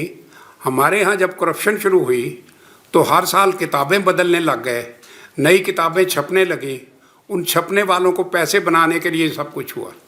तो हमारे यहाँ तालीम को दानिस्ता तबाह किया गया है और उसमें एक तरीक़ेकार ये भी है कि आप ऐसा इतना वज़न डाल दें कि लोग तालीम हासिल करने के काबिल ही नहीं रहें। अच्छी बात आपने बताई है, लेकिन एक चीज़ की तरफ आप गौर नहीं आए, तो ये है कि हिंदू पाकिस्तान एक था जब पाकिस्तान अलग हुआ और आज़ादी की तहरीक चली, हिंदुस्तान अलग हो गया, आप अलग हो गए। हिंदुस्तान ये फौज मेरे एक साथ भी थे फौजी, तो मिले जुले। पाकिस्तान के फौजियों ने ये रवैया इख्तियार किया, हिंदुस्तान के फौजियों ने जब कोई बड़ा मुल्क था क्यों इस रवैये की तरफ आए और वहाँ पर ना कॉलोनियाँ बनी, DHA बने, ना वहाँ पर कंट्रोल फौज का आया सिविलियन पर, और वो अपने सिस्टम को बराबर चला रहे हैं। नहीं, ये बात दूर चली जाएगी। एक नई किताब आई है, नई किताब है द गैरिजन स्टेट, ज़रा वो पढ़ लीजिए तो आपको अंदाज़ा हो जाएगा ये क्यों हुआ। जी को आप नौजवान यहाँ सवाल यहाँ से लेते हैं। जी मेरा क्वेश्चन आपसे सर कि आपने 3 फेजेस इंस्टीट्यूशन की तरफ से मुल्क तरक्की करते हैं, अदरवाइज वो इंस्टीट्यूशनल स्ट्रॉन्गनेस इज बहुत मच इम्पॉर्टेंट। तो आपने हिस्ट्री देखें तो अभी पाकिस्तान के इंस्टीट्यूशन को, ब्यूरोक्रेसी को अब जो डिक्लाइन में चले गए हैं, अब इनको रिवाइव करने के लिए या उसको दोबारा उसको डेवलप करने के लिए क्या वे फॉरवर्ड हो सकता है, ये आप फरमाइए। तो दूसरी बात कि आप कहते हैं कि तालीम के बारे में कहते हैं कि ऑक्सफोर्ड चले वहाँ पर ले जाते थे ब्यूरोक्रेट्स को। अब जो तालीम हासिल कर रहे हैं दुनिया, पूरी दुनिया मतलब मोर अवेयर हो रहे हैं, लेकिन मसला ये है कि अब देखो कि देखें कि ट्रम्प जैसा जो दुनिया उसको वो कर रहा है, सपोर्ट कर रहा है, उनको आगे ला रहा है, मोदी जैसे लोगों को, इसी तरह ब्राज़ील में इसी तरह से एक्सट्रीमिस्ट माइंड के लोग हैं उनको इंस्टीट्यूशन के सबसे ऊपर हेड बनाया जा रहा है। तो तालीम के फरावानी के बावजूद तालीम हासिल करने में ये मामला क्यों हो रहा है? पहले तो आपकी बात इंस्टीट्यूशंस की करूँगी, बिल्कुल दुरुस्त किस तरह मौलवियों को लिया और वो फिर जो उन को लॉयल्टी शो करने लगे उनके ऊपर उन्होंने मुराद देने शुरू की। एक नया तबका पैदा हो गया जिनको हमारी ज़ुबान में कहते हैं बाअसर अफराद। तो एक बाअसर अफराद का तबका 1958 के बाद पैदा हुआ और उसके बाद फिर जो गवर्नमेंट आई वो अपने बाअसर अफराद पैदा करते थे। नतीजा ये हुआ कि किसी वक्त खाकी बाअसर अफराद हो जाते, किसी वक्त गैर खाकी हो जाते थे, किसी वक्त मौलवी हो जाते थे, किसी वक्त दुनियादार ताजिर हो जाते थे। तो ये बाअसर अफराद का अल्टीमेटली इतना अनहोली अलायंस हो गया कि आज वो माफियाज बन गए हैं। और वो बाअसर अफराद की टेक्निक ही यही है कि अदारे तबाह हो जाएं, اس لیے کہ گورنمنٹ کے لیے وہ وسیلہ لوگ ان کے پاس جائیں، گورنمنٹ کے پاس نہ جائیں، اداروں کے پاس نہ جائیں. تو یہ تو ایک ہماری ہسٹری کا حصہ ہے. ایک آخری بات پوچھتا ہوں. میں عرض کروں سر، نہیں مجھے جمال صاحب مجھے ایک بات پوچھتا ہم اصل میں وقت کم رہ گیا ہے اور ہم چونکہ نوجوانوں کے ایک بات پوچھی. بانی پاکستان کا نام آج بھی لیا جاتا ہے، بانی پاکستان. بانی پاکستان کے ساتھ کیا فوج نے کوئی ساتھ نہیں دیا؟ دیکھیے فوج کا یہ موضوع نہیں ہے آج کا. مفتی صاحب جی جو آپ جوانوں سے بات کر رہے ہیں، لیکن ایک بات یہ بتائیے گا کہ اصل میں اس میں تھوڑا شخصی رنگ دیجیے اس کو آپ، کیونکہ ابھی تک ہم جی آپ سوال پوچھے تو ابھی ہم اجمالی جائزہ لے رہے ہیں. آپ جس دن پہلے دن افسر بن کے ضلع میں گئے تھے وہ دن کو یاد دلائیے. اچھا چلیے ایک چھوٹا سا واقعہ بتاؤں جی.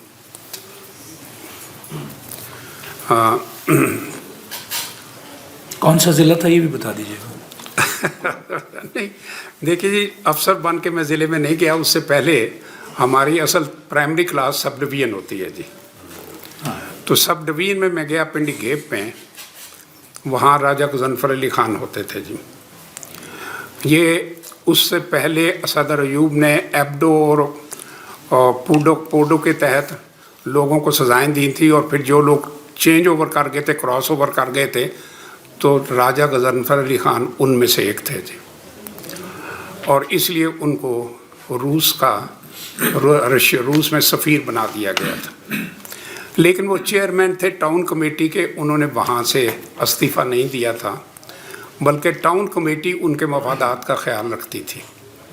تو نتیجہ یہ ہوا کہ راجہ غضنفر علی خان بڑی جلدی مجھ سے ناراض ہو گئے. اور وہ سول سرونٹ تھے راجہ صاحب جی امبیسڈر تھے رشیا میں جی. پنڈی گیپ کیسے آ گئے وہ؟ نہیں جی میں پنڈادن خان کی بات کر رہا ہوں.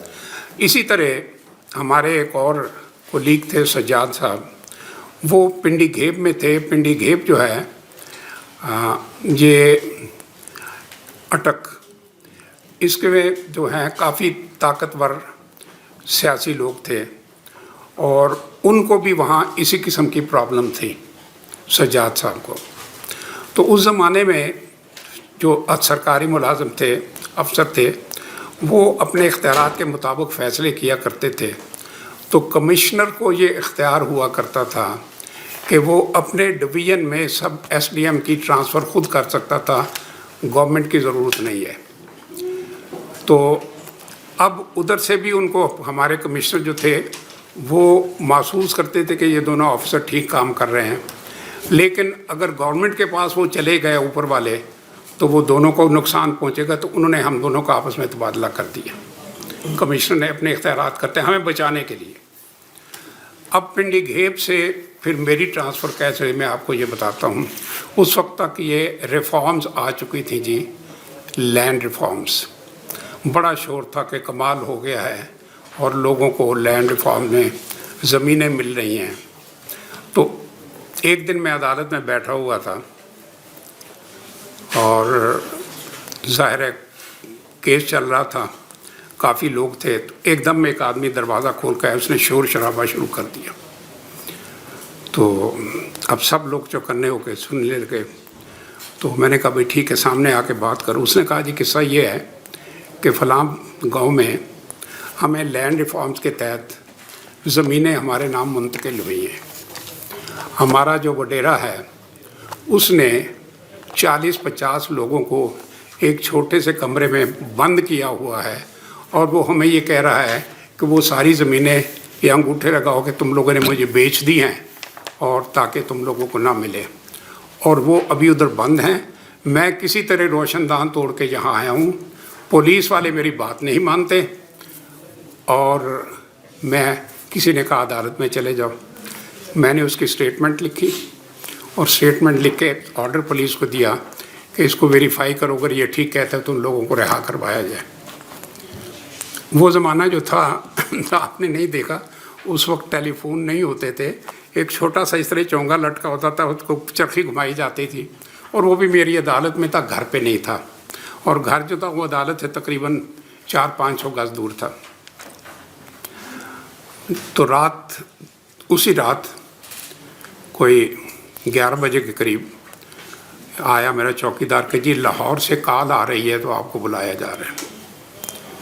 मैं गया तो वहाँ सेक्शन ऑफिसर जो थे लाहौर से, उस वक्त 1 यूनिट का इलाका था, ज़माना था, तो उन्होंने कहा भाई यू हैव बिन ट्रांसफर्ड और आपको ऑर्डर ट्रांसफ़र के जो हैं वो मिल रहे हैं, तो आपको मिल जाएंगे 1 दिन में।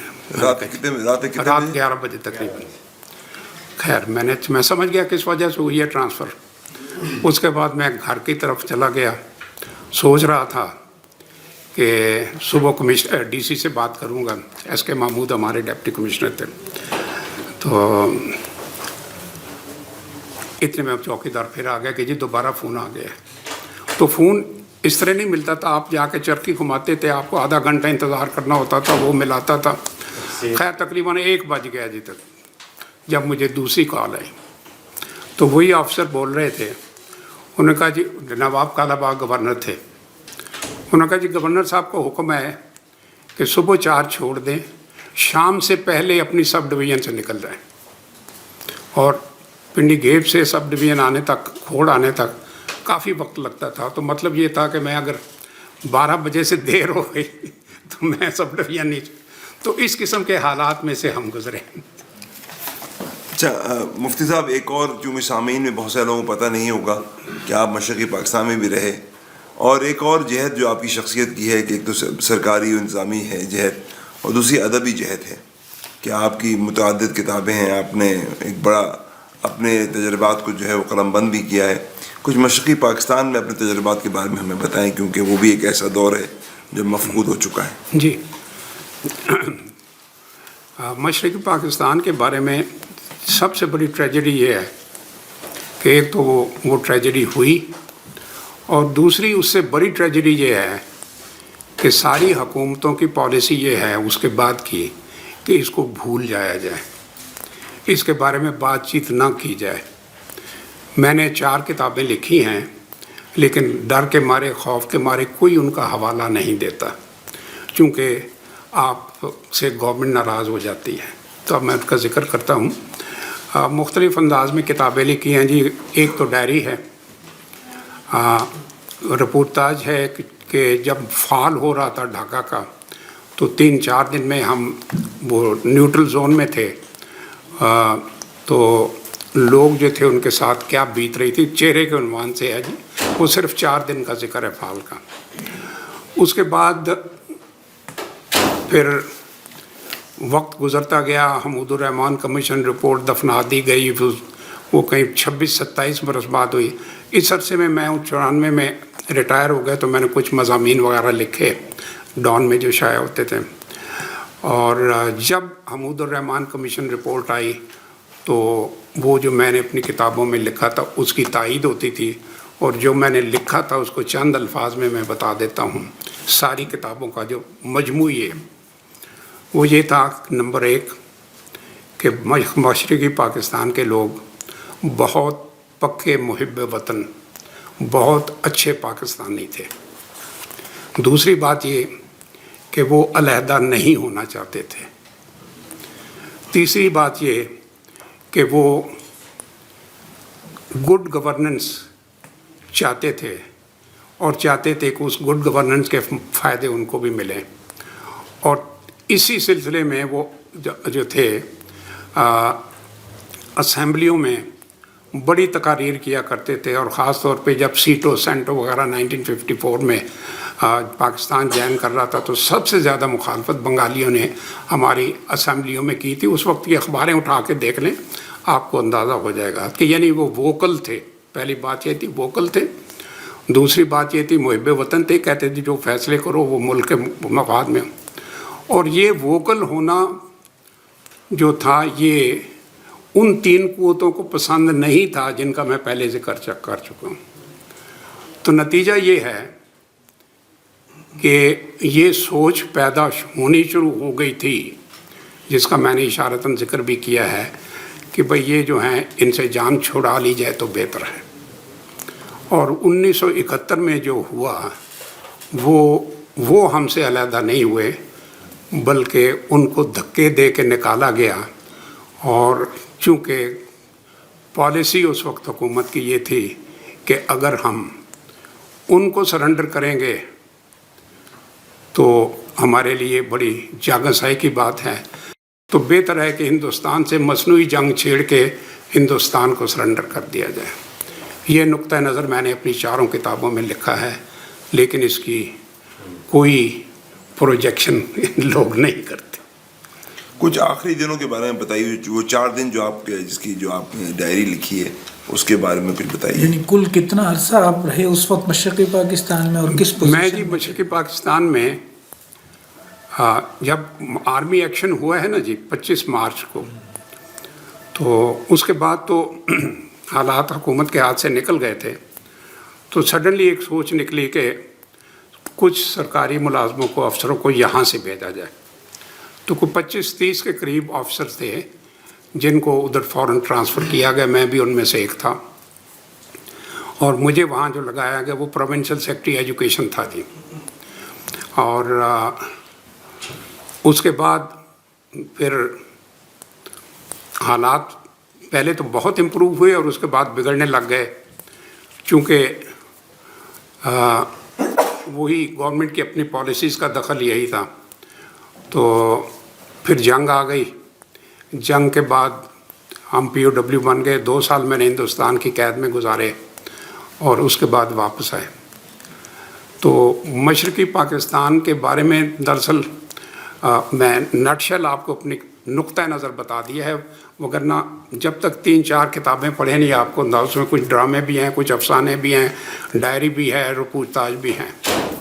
तो मुख्तलिफ़ असनाफ़ अदब से फ़ायदा उठाया गया है। सर, अब तक जो मेहमान आते रहे इस प्रोग्राम में, तो वो अपने बचपन के वही वाक़यात वो ज़रूर बताते थे। तो आप हमें कुछ बताइए शुरू से कि बचपन कहाँ गुजरा है। चलिए, आपने एक और दुखती रंग छेड़ दी है। देखिए, ये एक और किस्सा है जिसको हमारी तारीख़ से हज़फ किया जा रहा है। बिल्कुल आपको कहीं नज़र ही नहीं आता, कहीं ज़िक्र ही नहीं होता, कहीं आप कोई तारीख़ पढ़े तो। और वो हमने बचपन में देखे। देखिए, बचपन में मेरी पहली याद जो है ना, वो घर में बड़ी सी एल्बम, बड़ी खूबसूरत एल्बम, सुनहरी तस्वीरों वाली, जो बड़ी उस ज़माने में शाया हुई थी। वो इसलिए कि अल्लामा इकबाल की डेथ 1938 में हुई थी जी। तो वो एल्बम में उनकी लाइफ के बारे में तस्वीरें थी जी। तो वो जो था, एक वो याद थी और दूसरी याद ये थी कि खाकसार तहरीक जो थी वो अपने पूरे अरूज पे थी। मैं 1939 की बात कर रहा हूँ जी। और तीसरी ये थी कि सेकंड वर्ल्ड वार शुरू हो गई थी।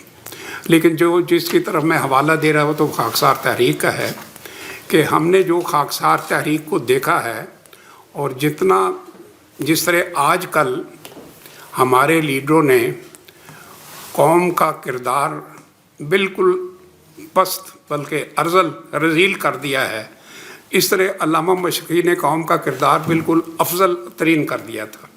खिदमत खल्क का जज्बा बेलचे से, और हमने जो कुछ देखा है उस ज़माने में, जिस तरीके से खिदमत खल्क से वो लोगों की खिदमत किया करते थे, regardless of the religion, Hindu हो, मुस्लिम हो, कोई हो।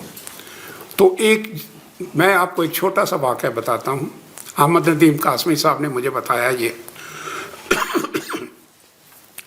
खाकसारों का ये था कि वो तहरीक चंदे से नहीं चलती थी जी। उसमें यह था कि हर शख्स को अपनी जेब से अपना ख़र्चा खुद करना पड़ता था। एक बात। दूसरी बात ये है कि आप किसी से जो कोई खिदमत करें उसका इफ़ज़ाना नहीं लेना, आपने कोई कंपनसेशन नहीं लेनी। अगर आप किसी के घर गए हैं और आपने उनकी खिदमत की है कोई, तो आप पानी का गिलास भी नहीं मांगेंगे। और अगर आप किसी के घर खाने के लिए गए हैं तो आप खाने की कीमत अता करेंगे, और इसके ऊपर अमल होता था। मैं वो अहमद नदीम कासमी का किस्सा बताने लगा था। उन्होंने 2-3 दफ़ा मुझे ये किस्सा बताया। तो वो कहने लगे, उन दिनों मैंने नया लिखना शुरू किया था। उनका गांव अंगा उधर सरगोदे के पास था। तो एक दिन दोपहर के वक्त आफ्टरनून में दरवाज़ा खटखटा, जून का महीना, सख्त गर्मी। तो मैं बाहर निकला तो ये भी नौजवान थे उन दिनों। तो 2 नौजवान खड़े थे تو ان میں سے ایک نے کہا جی میرا نام نون میم راشد ہے، میں بھی شاعری کرتا ہوں، اور ایک کوئی دوسرے تھے ان کے ساتھ، میں نام بھول رہا ہوں، انہوں نے بتایا تھا۔ کہنے کہ میں ان کو اندر لے آیا، تو میں نے جا کے والدہ سے کہا کہ شربت کوئی دے دیں چونکہ بڑی گرمی میں آئے ہیں۔ تو کہنے وہ بیٹھ گئے، تو شربت کے 2 گلاس میں نے اندر سے لا کے رکھ دیے، تو انہوں نے گلاس اٹھا لیے، ایک جیب سے ایک چونی نکال کے رکھ دی۔ تو میں نے کہا یہ آپ کیا کر رہے ہیں؟ وہ کہنے لگے جی ہم خاکسار ہیں، ہمیں حکم ہے کہ ہم نہیں لے سکتے، تو ہم اس کے پیسے دیں گے آپ کو۔ کہنے لگے اس پہ بحث شروع ہو گئی۔ جتنا وقت بیٹھے وہ بیچارے مجھ سے ادبی تعارف کے لیے آئے تھے، کہنے لگے تعارف کیا ہوتا ہے، اسی پہ بحث ہوتی رہی۔ الٹیمیٹلی چونی انہوں نے جیب میں ڈالی، گلاس ویسے ہی دھرے رہ کے چلے گئے۔ تو یہ خاکسار تحریک تھی۔ آپ نے کبھی اس تحریک کا کسی آپ ہسٹری کی کتاب میں دیکھیں ذکر پڑا ہے؟ اور ان سے انگریز حکومت کتنی یعنی خوف زدہ تھی، اور کس طریقے سے انہوں نے کچلا ان کو، اس طریقے سے اتنے رuthlessly کچلا ہے کہ آپ اندازہ نہیں کر سکتے۔ ہم نے وہ ساری چیزیں دیکھی ہیں جی، لیکن ہماری ہسٹری اس کا کیوں ذکر نہیں کرتی، میں آپ سے یہ پوچھتا ہوں۔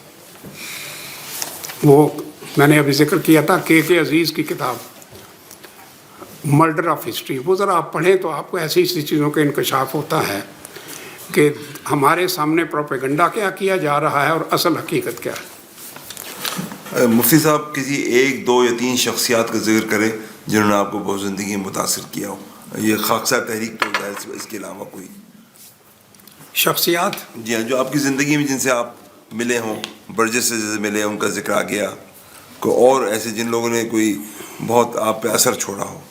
مثلا میں آپ کو بتاتا ہوں جی، میں جب 6ٹھی کلاس میں تھا تو ہمارا ایک استاد ہوتا تھا جی ڈیرہ غازی خان کا، راول پنڈی میں اس زمانے میں ہمارے والد راول پنڈی میں پوسٹڈ تھے، تو ڈسٹرکٹ انسپیکٹر آف اسکول تھے، اور یہ وہ زمانہ تھا جب میری نیشنل موومنٹ بڑی تیزی میں تھی، تو اس کے ہم سارے اسلامیہ ہائی اسکول جو تھا اور راول پنڈی میں، وہ اس وقت کمپنی باغ ہوتا تھا، اس کے سامنے بڑی پرفضا جگہ ہوتی تھی، اور وہاں بڑے بڑے جلسے مسلم لیگ کے اور ویسے ہوا کرتے، تحریک پاکستان کے۔ تو وہ 6ٹھی کلاس میں ہمارا استاد جو ہوتے تھے بڑے ڈیووٹیڈ استاد ہوا کرتے تھے اس زمانے میں، خالی میں اس کی بات نہیں کر رہا، سارے۔ تو ایک دن اس نے کہا کہ دیکھو بچوں، قصہ یہ ہے کہ کورس میں ہمارے تھوڑی سی کمی رہ گئی ہے، میں ختم نہیں کروا سکا، تو آپ اس طرح کریں کہ اسکول سے آدھا گھنٹہ پہلے جب اسکول شروع ہوتا ہے تو آ جایا کریں، میں آپ کی اسپیشل کلاس لے لیا کروں گا۔ تو ہم نے جانا شروع کر دیا، میں ایک دن گیا، دوسرے دن گیا، تیسرے دن گیا، چوتھے دن میں نکلا تو میرے والد صاحب نے دیکھ لیا، انہوں نے کہا تم کہاں جا رہے ہو؟ میں نے کہا جی میں، اس ٹیچر نے کہا کہ صرف اسپیشل کلاس۔ کہنے لگے وہ کس ٹائپ کا ٹیچر ہے جو اسپیشل؟ اس زمانے میں ٹیوشن کی سخت مخالفت ہوتی تھی، اور ہمارے والد صاحب جو تھے وہ تو کہتے تھے ٹیوشن کا نام نہ لو، کوئی اسکول والا پسند ہی نہیں کرتا تھا کوئی لڑکا ٹیوشن کرے، اس لیے کہ وہ اسکول کی بدنامی ہوتی تھی کہ جس بچے کو ٹیوشن کی ضرورت ہے اس کا مطلب ہے کہ اسکول کے ٹیچر اچھا نہیں پڑھاتے، تو اس لیے ٹیوشن ایک شجر ممنوع تھا۔ تو انہوں نے مجھے کہا کہ یہ سوال ہی پیدا نہیں ہوتا، جو چلو بیٹھو اندر۔ تو میں نہیں گیا، کلاس میں گئے، ٹیچر نے پوچھا کہ تم سب کیوں نہیں آئے؟ میں نے کہا جی میرے والد صاحب نے منع کر دیا تھا۔ کہنے لگے بینچ پہ کھڑے ہو جاؤ۔ میں بینچ پہ کھڑا رہا سارا وقت، واپس آیا، اگلے دن میں پھر جا رہا تھا، تو والد صاحب نے دیکھ لیا تو کہنے لگے کیوں تم پھر؟ میں نے منع جو کیا، میں نے کہا کل مجھے سزا ملی۔ کہنے لگے اچھا جاؤ۔ میں چل پڑا، پیچھے پیچھے وہ بھی چلتے آئے، اور آگے وہ سیدھے ہیڈ ماسٹر کے پاس چلے گئے، اور ان کو شکایت کی کہ آپ کا ٹیچر جو ہے وہ ٹیوشن کیوں کر رہا ہے۔ اتنے میں بلاوا ہمارے ٹیچر کو بھی ہو گیا، اچھا مجھے بھی لے کے گئے وہ ہیڈ ماسٹر کے پاس۔ تو اب ڈسٹرکٹ انسپیکٹر آف اسکول کھڑا ہے، ہیڈ ماسٹر کھڑا ہے، بیچ میں میں کھڑا ہوں، اتنے میں وہ ٹیچر جو ہے ملزموں کی طرح پیش ہو گیا۔ تو اس سے پوچھا تو اس نے کہا جی قصہ یہ ہے کہ میری کلاس میں चंद लड़के बहुत कमज़ोर हैं, मैं उन पे ज़्यादा तवज्जो देता रहा हूँ, तो इसलिए मैं कोर्स पूरा नहीं कर सका, तो इसलिए मैं अब इस तरीके से कर रहा हूँ। तो हमारे वालिद साहब ने कहा जी कि ये बिल्कुल गलत तरीका है, आपको नहीं करना चाहिए। उसने कहा जी मैं इंस्पेक्टर के लड़के के लिए एक्सेप्शन नहीं दे सकता। Good, very good. ये मेरे सामने बात इस तरह हुई। उसने कहा जी आप इजाज़त दे या ना दें, लेकिन मैं सज़ा दूंगा। उसके बाद मैंने रोना शुरू कर दिया ये देख सूरत हाल देख के। तो खैर मुझे तो वापस भेज दिया गया। मैं 6वीं क्लास में था, तो मैं फिर वापस आ गया। लेकिन अगले दिन से वालिद साहब ने, और वो 15 दिन की क्लास थी, और 15 दिन का कोई फ़ीस, एक्स्ट्रा फ़ीस वगैरह नहीं ली जाती थी हमसे। तो अब आप कहते हैं कि कौन सी चीज़ें आपकी जहन पे असर डालती हैं। इस किस्म के टीचर, ये एटीट्यूड जो थे, एक तो मेरे वालिद का एटीट्यूड, दूसरे टीचर का एटीट्यूड, दोनों अपनी अपनी जगह ठीक थे। चूँकि और वो ये कि उस ज़माने में लोग जो थे उनका जो नुक्ता नज़र होता था, और वो समझते थे कि ये कानून और आइन के मुताबिक है, उस पर अड़ जाते थे, और उनमें ज़रूरत होती थी कि वो बात कर लें। कोई ख़वातीन में से कोई सवाल अगर आप करना चाहें तो, कम से कम वो जेंडर बैलेंस आजकल बहुत ज़रूरी है। जेंडर बैलेंस पहले नहीं। और कोई नौजवान को सवाल को पूछना चाहे कि मुस्तकबिल के हवाले से? इसी पे ज़्यादा सुनना चाहेंगे। मेरे ख्याल में लोग जो है कुछ उम्मीद भी दिलाते हैं सर। जी जी। सिविल सर्विसेज तक पहुंचने के लिए सर आपने जवानी में क्या मेहनत की सर? किस तरह आपने मैनेज किया पढ़ाई को, और क्यों पसंद किया आपने? इंस्पिरेशन कौन था सर आपका? पंजाबी, क्या मशवरा जो बर्जिस ने पंजाब, नहीं, मैं आपको बिल्कुल नहीं कहूँगा कि आप वो मशवरा लें, उस पर अमल करें। पंजाबी में लफ्ज़ है कल्लू करे कवलियाँ तो रब करे सवालियाँ। तो मेरे जी कल्लू करे कवलियाँ ते रब सीधियाँ पाए।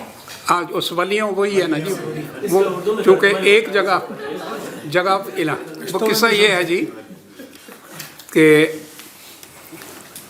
जैसे होता था उस ज़माने में कि पेरेंट्स कहते थे अच्छा ये बच्चा डॉक्टर बनेगा, तो हमारे पेरेंट्स ना ये डॉक्टर, तो मैं भी शुरू से डॉक्टर बनने पे लग गया था। तो कि मैं डॉक्टर बनूंगा। उसके बाद जब मैट्रिक में पहुंचे तो साइंस के साथ मैंने सब्जेक्ट हाइजीन फिजियोलॉजी लिए, इसलिए कि डॉक्टर बनना है। एफएससी करने लगे तो मैंने एफएससी मेडिकल किया था, क्योंकि मैंने डॉक्टर बनना है। उसके बाद जब इम्तिहान हुआ तो यूनिवर्सिटी में मेरी पोजीशन कोई 2nd पोजीशन थी मेडिकल स्टूडेंट्स में, और बड़ी मुझे वजीफ़ा वगैरह भी मिला। तो मैं बड़ा खुश कि जी मैं यहाँ फिर बात एटीट्यूड्स की आ जाएगी, मैं आपसे आगे अर्ज़ करूँगा। मैं बड़ा खुश कि मेरा medical king Edward medical college में दाखिला फ़ौरन हो जाएगा। जब मैं वहाँ पहुँचा तो उन्होंने कहा जी आपका तो दाखिला नहीं हो सकता, मिनिमम एज पता नहीं 15 या 17 जो भी थी, तो आपके उससे कुछ महीने कम है, 1.5 या 1 साल कम है। तो मैं बड़ा हैरान हुआ, वापस आ गया कि और कि इधर उधर बात की तो पता चला कि प्रोस्पेक्टस में लिखा हुआ कि अगर प्रिंसिपल चाहे तो वो उसको वेव कर सकता है। तो मुझे ये भी पता चला कि कर्नल इलाई बख्श जो थे प्रिंसिपल मेडिकल कॉलेज के, वो किसी ज़माने में मेरे वालिद के शागिर्द रहे थे। तो मैं अपने वालिद के पास गया, मैंने कहा जी ये सूरत हाल है। तो मेरी बात सुन के सोचते रहे, कुछ नहीं बोले। 1.5-2 घंटे बाद कहने के भाई देखो तुम्हारी फर्स्ट डिवीजन आई है, तुम्हारी यूनिवर्सिटी में पोजीशन है, वजीफ़ा मिला है, एज कम है ना, तो तुम बीएससी में दाखिल हो जाओ, एज पूरी हो जाएगी तो उसके बाद दाखिल हो जाना वहाँ। मेरी वालदा ने भी कहा कि आप प्रिंसिपल को क्या क्यों नहीं देते? वो कहने लगे देखिए मैं 40 साल से उसे नहीं मिला, अब अगर मैं उसके पास ये दरख्वास्त लेके जाऊँ कि ख़िलाफ़ कानून काम करो तो मैं भी बुरा महसूस करूँगा, वो भी बुरा महसूस करेगा, तो ये क्या है, इसमें दाखिल हो जाए 2 साल में इसकी एज पूरी हो जाएगी। और फिर जब मैं दाखिल होने लगा तो मुझे कहने लगे देखो तुम्हारी दाखिला तो हो जाएगा, तो बेहतर है अपनी ज़रा इल्म को वसी करने के लिए थोड़ा सा तुम नॉन मेडिकल कर लो, तो फिज़िक्स केमिस्ट्री कर लो। उसमें मुझे बड़ी मेहनत करना पड़ी, लेकिन वहाँ हमारे एक ट्यूटर होते थे प्रोफेसर हमीद अहमद ख़ान, जो बाद में वाइस चांसलर बने। तो ट्यूटर का मतलब ये होता है कि वो एक्स्ट्रा म्यूरल एक्टिविटीज़ वगैरह को देखते हैं। तो वो वहाँ मैंने एक मज़ाहिया मज़मून पढ़ दिया, तो उन्होंने मुझे उसी वक्त मुकर्रर कर दिया assistant editor of the English section, जिसके वो इंचार्ज थे।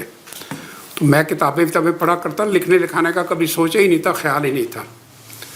और जब असिस्टेंट एडिटर मुकर्रर कर दिया तो जो रिसाला आया पहला, तो उसमें अपने मज़ामीन भी थे और सब कुछ बड़ी मेहनत से लिखे विखे।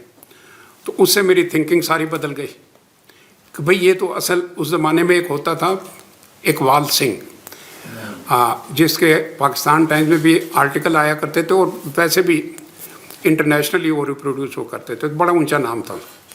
तो मैंने कहा भाई इकबाल सिंह क्यों ना बना जाए। तो मैंने जर्नलिज्म की तरफ, तो मैंने सब छोड़ा के मैंने कहा जी मैं जर्नलिस्ट बनूंगा। तो मैंने उसके बाद अपना बीएससी में भी मेरा वजीफ़ा आया, मेडिकल कॉलेज अप्लाई नहीं किया, मैं जर्नलिज्म में चला गया।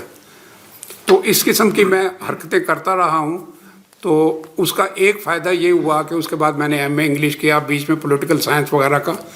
तो वो ब्रॉड बेस्ड एजुकेशन जो थी उसकी वजह से मुझे कंपटीशन में फ़ायदा रहा, असल बात ये है।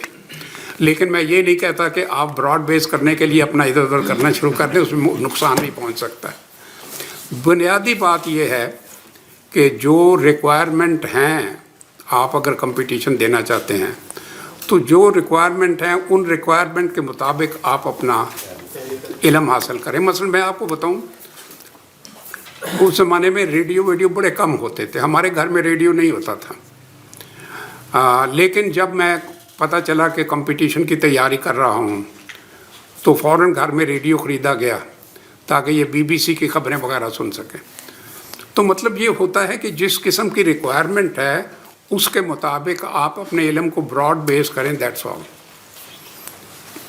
जी सर, आप क्या समझते हो कि पाकिस्तान, एक तरह से देखा जाए तो पाकिस्तान जियोपॉलिटिकली प्योर्ड है?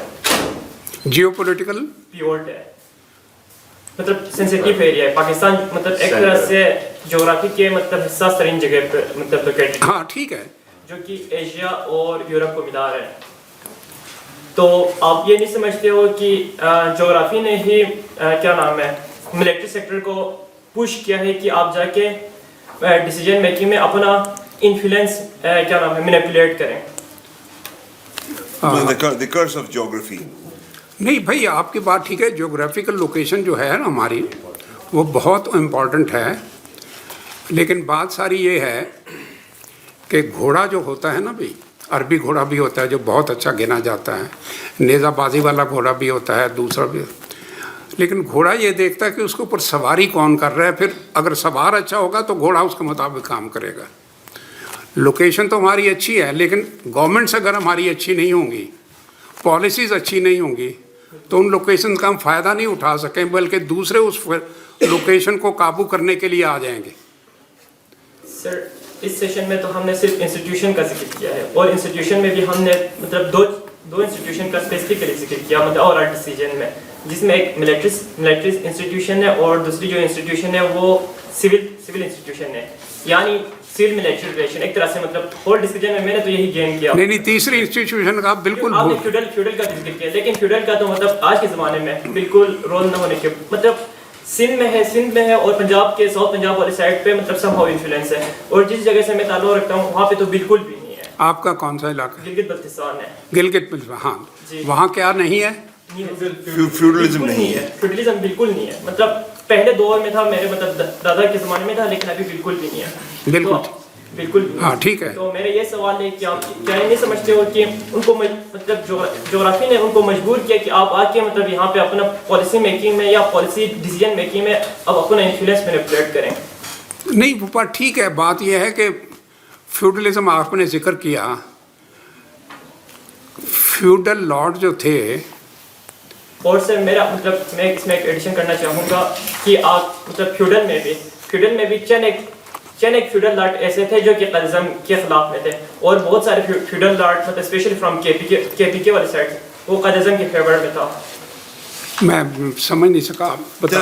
وہ یہ کہہ رہے ہیں کہ ہماری جغرافیائی جو صورتحال ہے اس کی وجہ سے ایک تیسری قوت کو فوج کو موقع ملا کہ وہ ملکی معاملات میں مداخلت کرے. نہیں جی نہیں یہ بات نہیں ہے. The curse of geography. نہیں یہ وہ بات نہیں ہے. یہ جو صدر ایوب نے اپنی کتاب فرینڈ ماسٹر میں بات لکھی ہے بالکل بات وہی ہے. اور بھی لوگوں نے باہر والے لوگوں نے جو کتابیں لکھی ہیں پاکستان کے بارے میں اس میں یہی کہا ہے کہ ان کو ایمبیشن اتنی جلدی جو ان کو مل گئی تھیں ترقیاں کہ وہ زیادہ ایمبیشس ہو گئے تھے. تو یہ بات صرف اتنی ہے اور کوئی کسی وجہ سے یا ایک اور ایلیمنٹ ہے اپنی وہ آپ کی لوکیشن والی بات کے مطابق ہے. وہ یہ ہے کہ یہ جو علاقہ تھا نا جو آج کل پاکستان ہے جو پہلے ویسٹ پاکستان تھا اس کے اوپر انٹرنیشنل ریلیشنز میں بڑی رسہ کشی چل رہی تھی. برٹن کو خیال تھا کہ ادھر سے رشیا جو ہے وہ آ جائے گا اور وہ آنے کی کوشش کر رہا تھا وارم واٹر کے تک پہنچنے کے لیے. تو اس لیے دونوں نے افغانستان کو ایک بفر سٹیٹ بنا دیا تھا. لیکن انگریز جو تھا وہ اس افغانستان کو قابو کرنے کی کوشش کرتا رہا تھا. 3 جنگیں لڑی انہوں نے افغانستان کے ساتھ اور تینوں میں ان کی پٹائی ہوئی. تو یہ علاقہ جو ہے یہ چونکہ افغانستان کے ساتھ تھا اور اس کو رشیا کے ساتھ وہ مقابلے کے لیے تیار کر رہے تھے. تو یہاں کی فوج جو تھی باقی فوج کے نسبت جو تھی ان کو زیادہ ٹریننگ زیادہ آٹونومی اور زیادہ جس کو کہتے ہیں نا گیریزن کی مینٹیلٹی بہت زیادہ تھی. تو وہ اس حد تک آپ کی لوکیشن کی بات ٹھیک ہے. اچھا ہم تقریباً 2 گھنٹے ہو چکے ہیں. جو آپ ایک سوال ہم لیتے ہیں اس کے بعد پھر ہم اس کو وائنڈ اپ کریں گے. جی سر جیسا کہ آپ نے فرمایا کہ ہماری ایک تاریخ کا ایک اہم حصہ ابھی تک لکھی ہی نہیں گئی ڈاکومنٹ ہی نہیں گئی اور اگر لکھی گئی ہے تو مینیپولیٹو فارم میں ان چیزوں کو ایک خاص بیانے کو ترجیح دی گئی. تو ایک طالب علم اپنی علم میں اضافے کے لیے یا ایک محقق اپنی تحقیق کے لیے اگر کسی باوسوق ذرائع سے رجوع کرنا چاہے تو وہ کون سے ذرائع ہیں آپ کے لیے؟ جی آپ نے بڑی اچھی بات کی. دیکھیے قصہ یہ ہے سورسز آف ہسٹری جو ہے نا اس کے بارے میں ہسٹورین جو ہیں انہوں نے بھی اپنی رائے بدل لی ہے. وہ یہ کہتے ہیں کہ ہسٹری کا سورس ایک تو اخبارات ہیں دوسرا کچھ لوگ جو ہیں جنہوں نے پولیٹیکل انالیسز لکھا ہے. لیکن ان سے زیادہ ریلائبل سورس جو ہے وہ عام لوگوں کی تحریریں ہیں. جس میں ایک آپ کو مثال دیتا ہوں کہ 1897 کی جسے ہم جنگ آزادی کہتے ہیں وہ غدر کہتے ہیں اس کے بارے میں جو اب دوبارہ لکھا جا رہا ہے اور اس کو ایویلویٹ کیا جا رہا ہے وہ ان خطوط کے ذریعے سے کیا جا رہا ہے جو اس زمانے میں لوگ ایک دوسرے کو لکھتے تھے. مثلا کئی انگریز تھے جو بیچارے بڑی بری حالت میں تھے لوگوں نے ان کو پناہ دی ہوئی تھی انہوں نے خطوط لکھے یا دوسرے ایسے جو غالب کے خطوط جو ہیں جس میں لوگوں انگریزوں نے کیسے لوگوں کو پھانسیاں ویسے دیے. وہ کہتے ہیں یہ سورس آف ہسٹری بہتر ہے.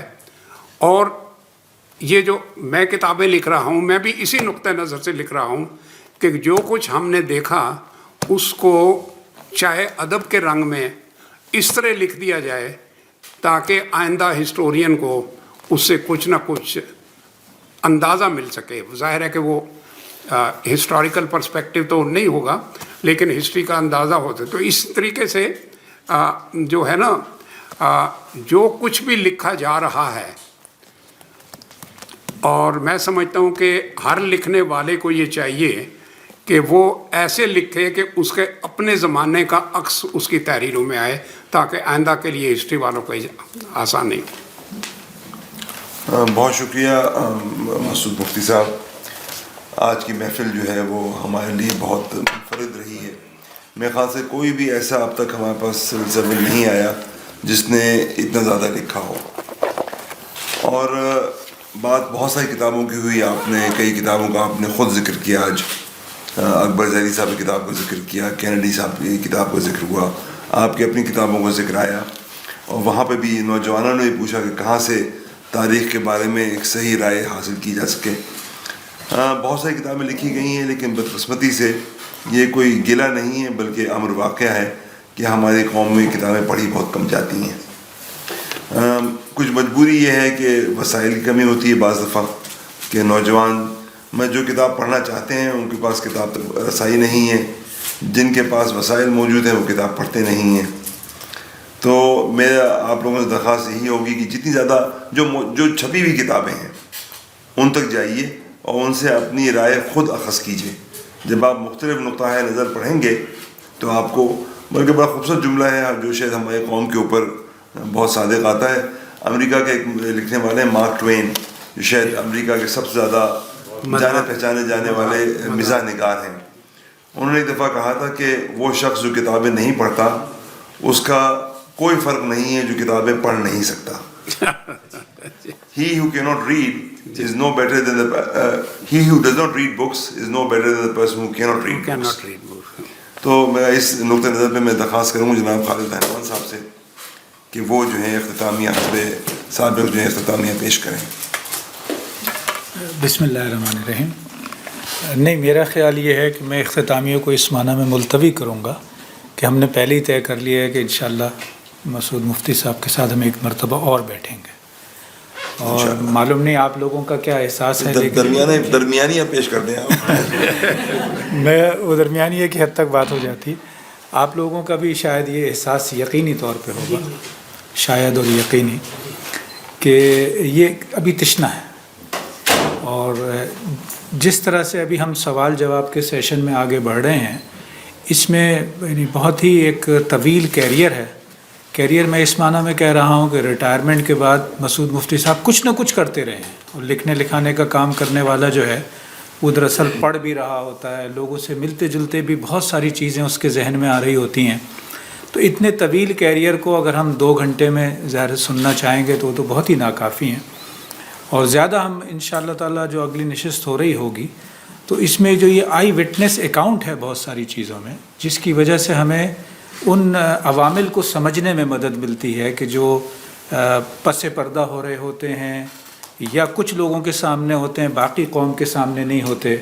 تو یہ جو مستقبل کا تناظر ہم نے اپنے لیے متعین کیا ہے کہ ہم اس میں ماضی کو دیکھنا چاہ رہے ہیں, اس میں میرا خیال ہے انشاءاللہ اگلی نشست میں ہم اس طرف زیادہ جا رہے ہوں. میں مثال کے طور پہ جیسے ایک سوال میرے ذہن میں تھا لیکن میں نے اسے بھی ہولڈ کیا کہ جب مسعود مفتی صاحب نے بہت ہی متعین طور پہ اپنی یہ رائے ظاہر کی کہ میرے خیال میں مشرقی پاکستان کو علیحدہ کرنا ہی گورنمنٹ کا پالیسی تھی.